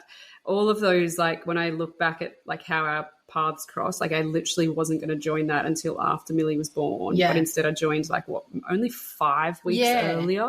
And then to have you guys surround me so beautifully in that time was just and I know that everyone was so affected because I was literally training with you till 4 days before I birthed her. And I mean, by me training, I was just kind of doing some stretches on the ground, chatting, but I was there. It was meant. It was meant to be. We were meant to meet that way, and I'm glad that we did. Yeah, me too. Even if we had to go down this path as well.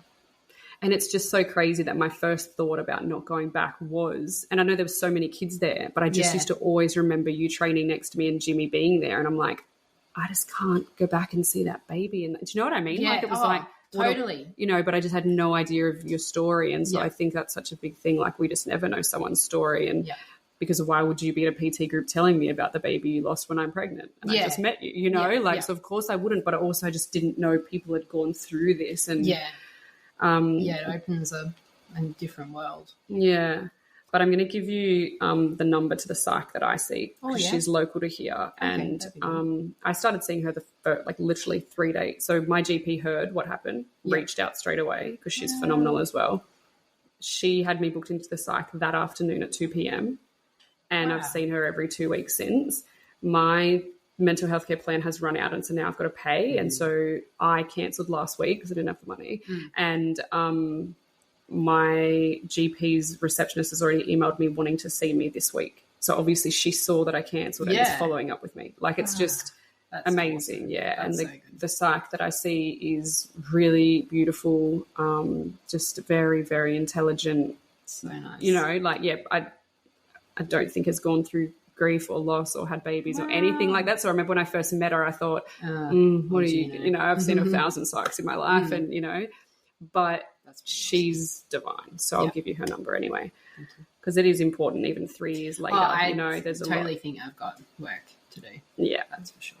There's a lot to unpack there. And, I am so grateful that you came and shared. I'm actually grateful we got to do it in person. I know, it's really so cute. nice. I'm grateful I got to hold Bronte and hear your story in full, and I'm definitely going to work with you behind the scenes to work out what the fuck happened with that. I know. Even the fact that I knew by them backdating it, the 20 weeks, you weren't going to get mat leave. I didn't know. As soon as you said it, I was like, and I only have learned that through hearing people's stories, not even on the potty, but just about, I'll call them back soon, but that's the lab calling it with my embryo update. We're going to finish up here first. So, the lab's calling me with my embryo update. But yeah, it's no, that whole Centrelink payment backdating, like there's a lot there, bro. And that's just so there will be a trigger warning at the beginning of this podcast with the amount of swearing I did, because I'm pretty sure I said get fucked and fuck off about 30 times. Necessary. But thank you so much. I love you lots, and I can't wait to hear more of Harper's little stories about Milli and Bronte playing in her bedroom. Can't wait as like Jimmy gets older. I'm sure they're gonna like chat about it and how like we introduce her to him. Yeah. So I've liked hearing, I like listen to your podcast, obviously, and like how other people talk about or plan to talk about their like angel babies. It's always a tricky one. I know everyone's got like a different way, or if they leave it till they're older or things. But I think because Harper was like obviously in the moment, and she like she knew, she kept pointing to my belly saying baby, like, you know, and then when it wasn't, you were trying to like explain to a 21-month-old that no, now there isn't a baby in your belly, and like that was awful. So I feel like we like created a like, and I go, oh, have we exposed her too much? Like when I was pregnant with Jimmy, she was like, so just one day she was just like, so is Jimmy going to die like Bronte did? Oh. And I was like what if we just, you know, opened this whole world of death? But also she's really open. Like we've got a lot of elderly grandparents, and she'll just talk about them like, oh, when are they going to die? Like, but they're going to be old, or they're not going to be sick like Bronte. So we've already like, we're starting it with her. Like, you know, I actually think it's like my perspective is purely that I think it's beautiful. And I feel like if we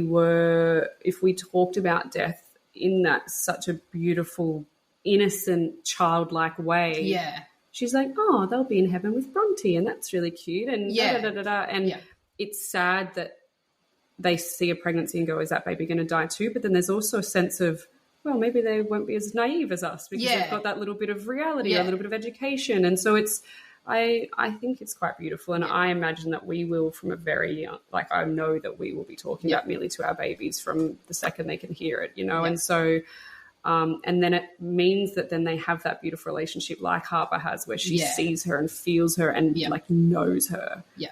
And I love that. Like imagine if we got taught at schools about like the grief process. Because same as you, I like Googled the grief process of like what, you know, what's coming about to next. happen to me. Yeah. And like, why don't we get taught? Like we're at the age at school where things happen, or you've got I had like grandparents, you know, pass away at all of those ages, and then friends, and, you know, things happen throughout your life, and you are never prepared, well, you're never going to be prepared, but some strategies of how to cope with things like that. Like, it should just be a whole thing. But even the midwives don't get taught bereavement. Yeah.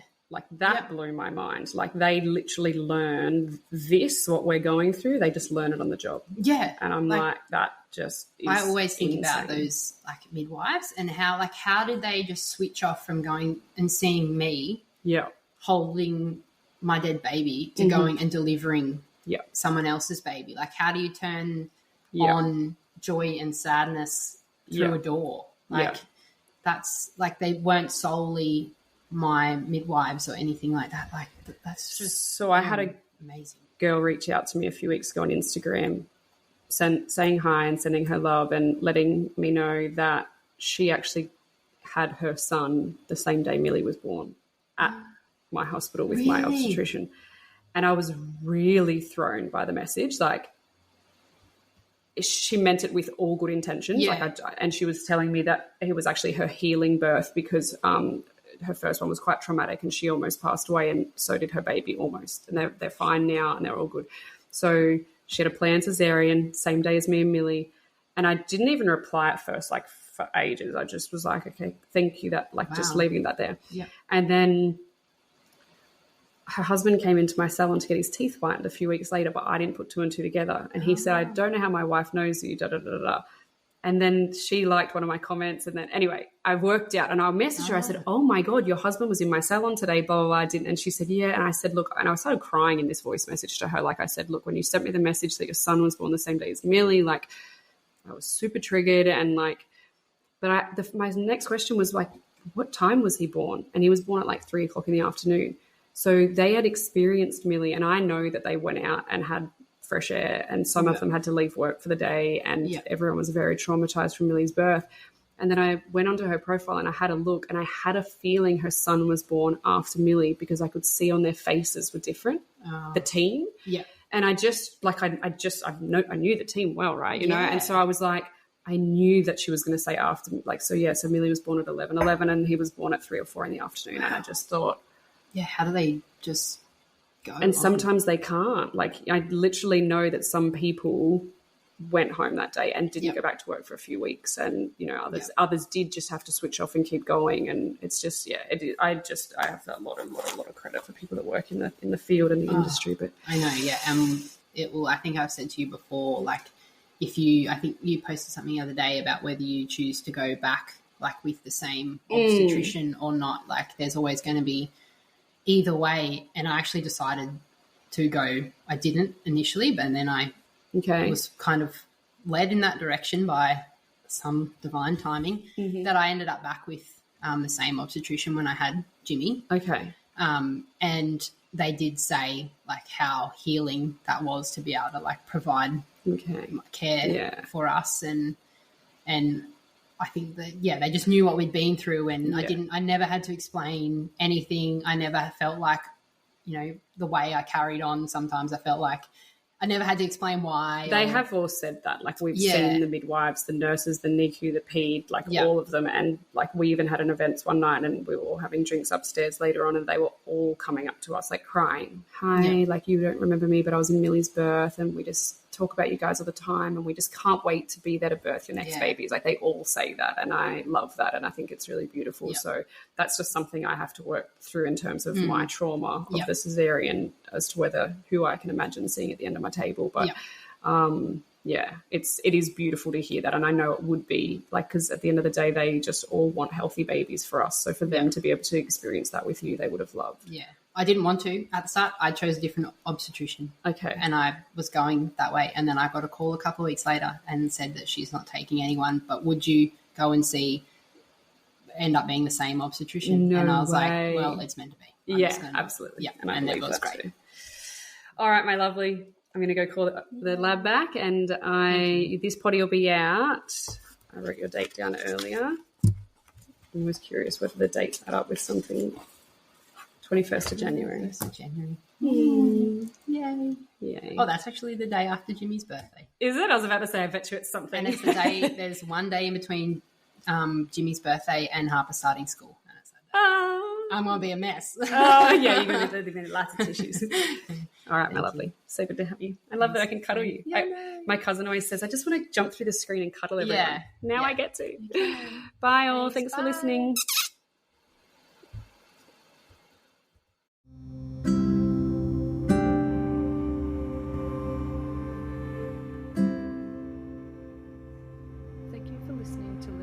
Big loss. If you are here because you have experienced baby loss recently or a long time ago, I'm so sorry. I know this pain will never go away. My heart breaks with you. This is a pain no one ever expects to endure. Or maybe you are listening because you have just found out your baby is unwell in utero, and now you have some really hard-hitting decisions to make. I am, again, so sorry. These are decisions no parent should ever have to make. I hope these podcasts can lighten the load just a little bit in ways to help understand what the road ahead might look like and what your options are. Remember, you always have options. It is your body and your baby. If you have never experienced the loss of a baby and you are here to learn, thank you. We want to be heard and listened to. You will help someone somewhere with the knowledge taken from these podcasts. If any of today's conversation has triggered any uneasy emotions for you, please contact Lifeline on 13 11 14 or lifeline.org, another organisation working specifically with pre- and postnatal depression and anxiety is Panda. You can find them at panda.org.au. And remember, postnatal depression and anxiety does not discriminate. It can affect both men and women, mums and dads. Please seek help from your GP, a psychologist, your local hospital, a midwife, obstetrician, Lifeline, or Panda. Thank you again for listening. I love you and miss you, my Milli.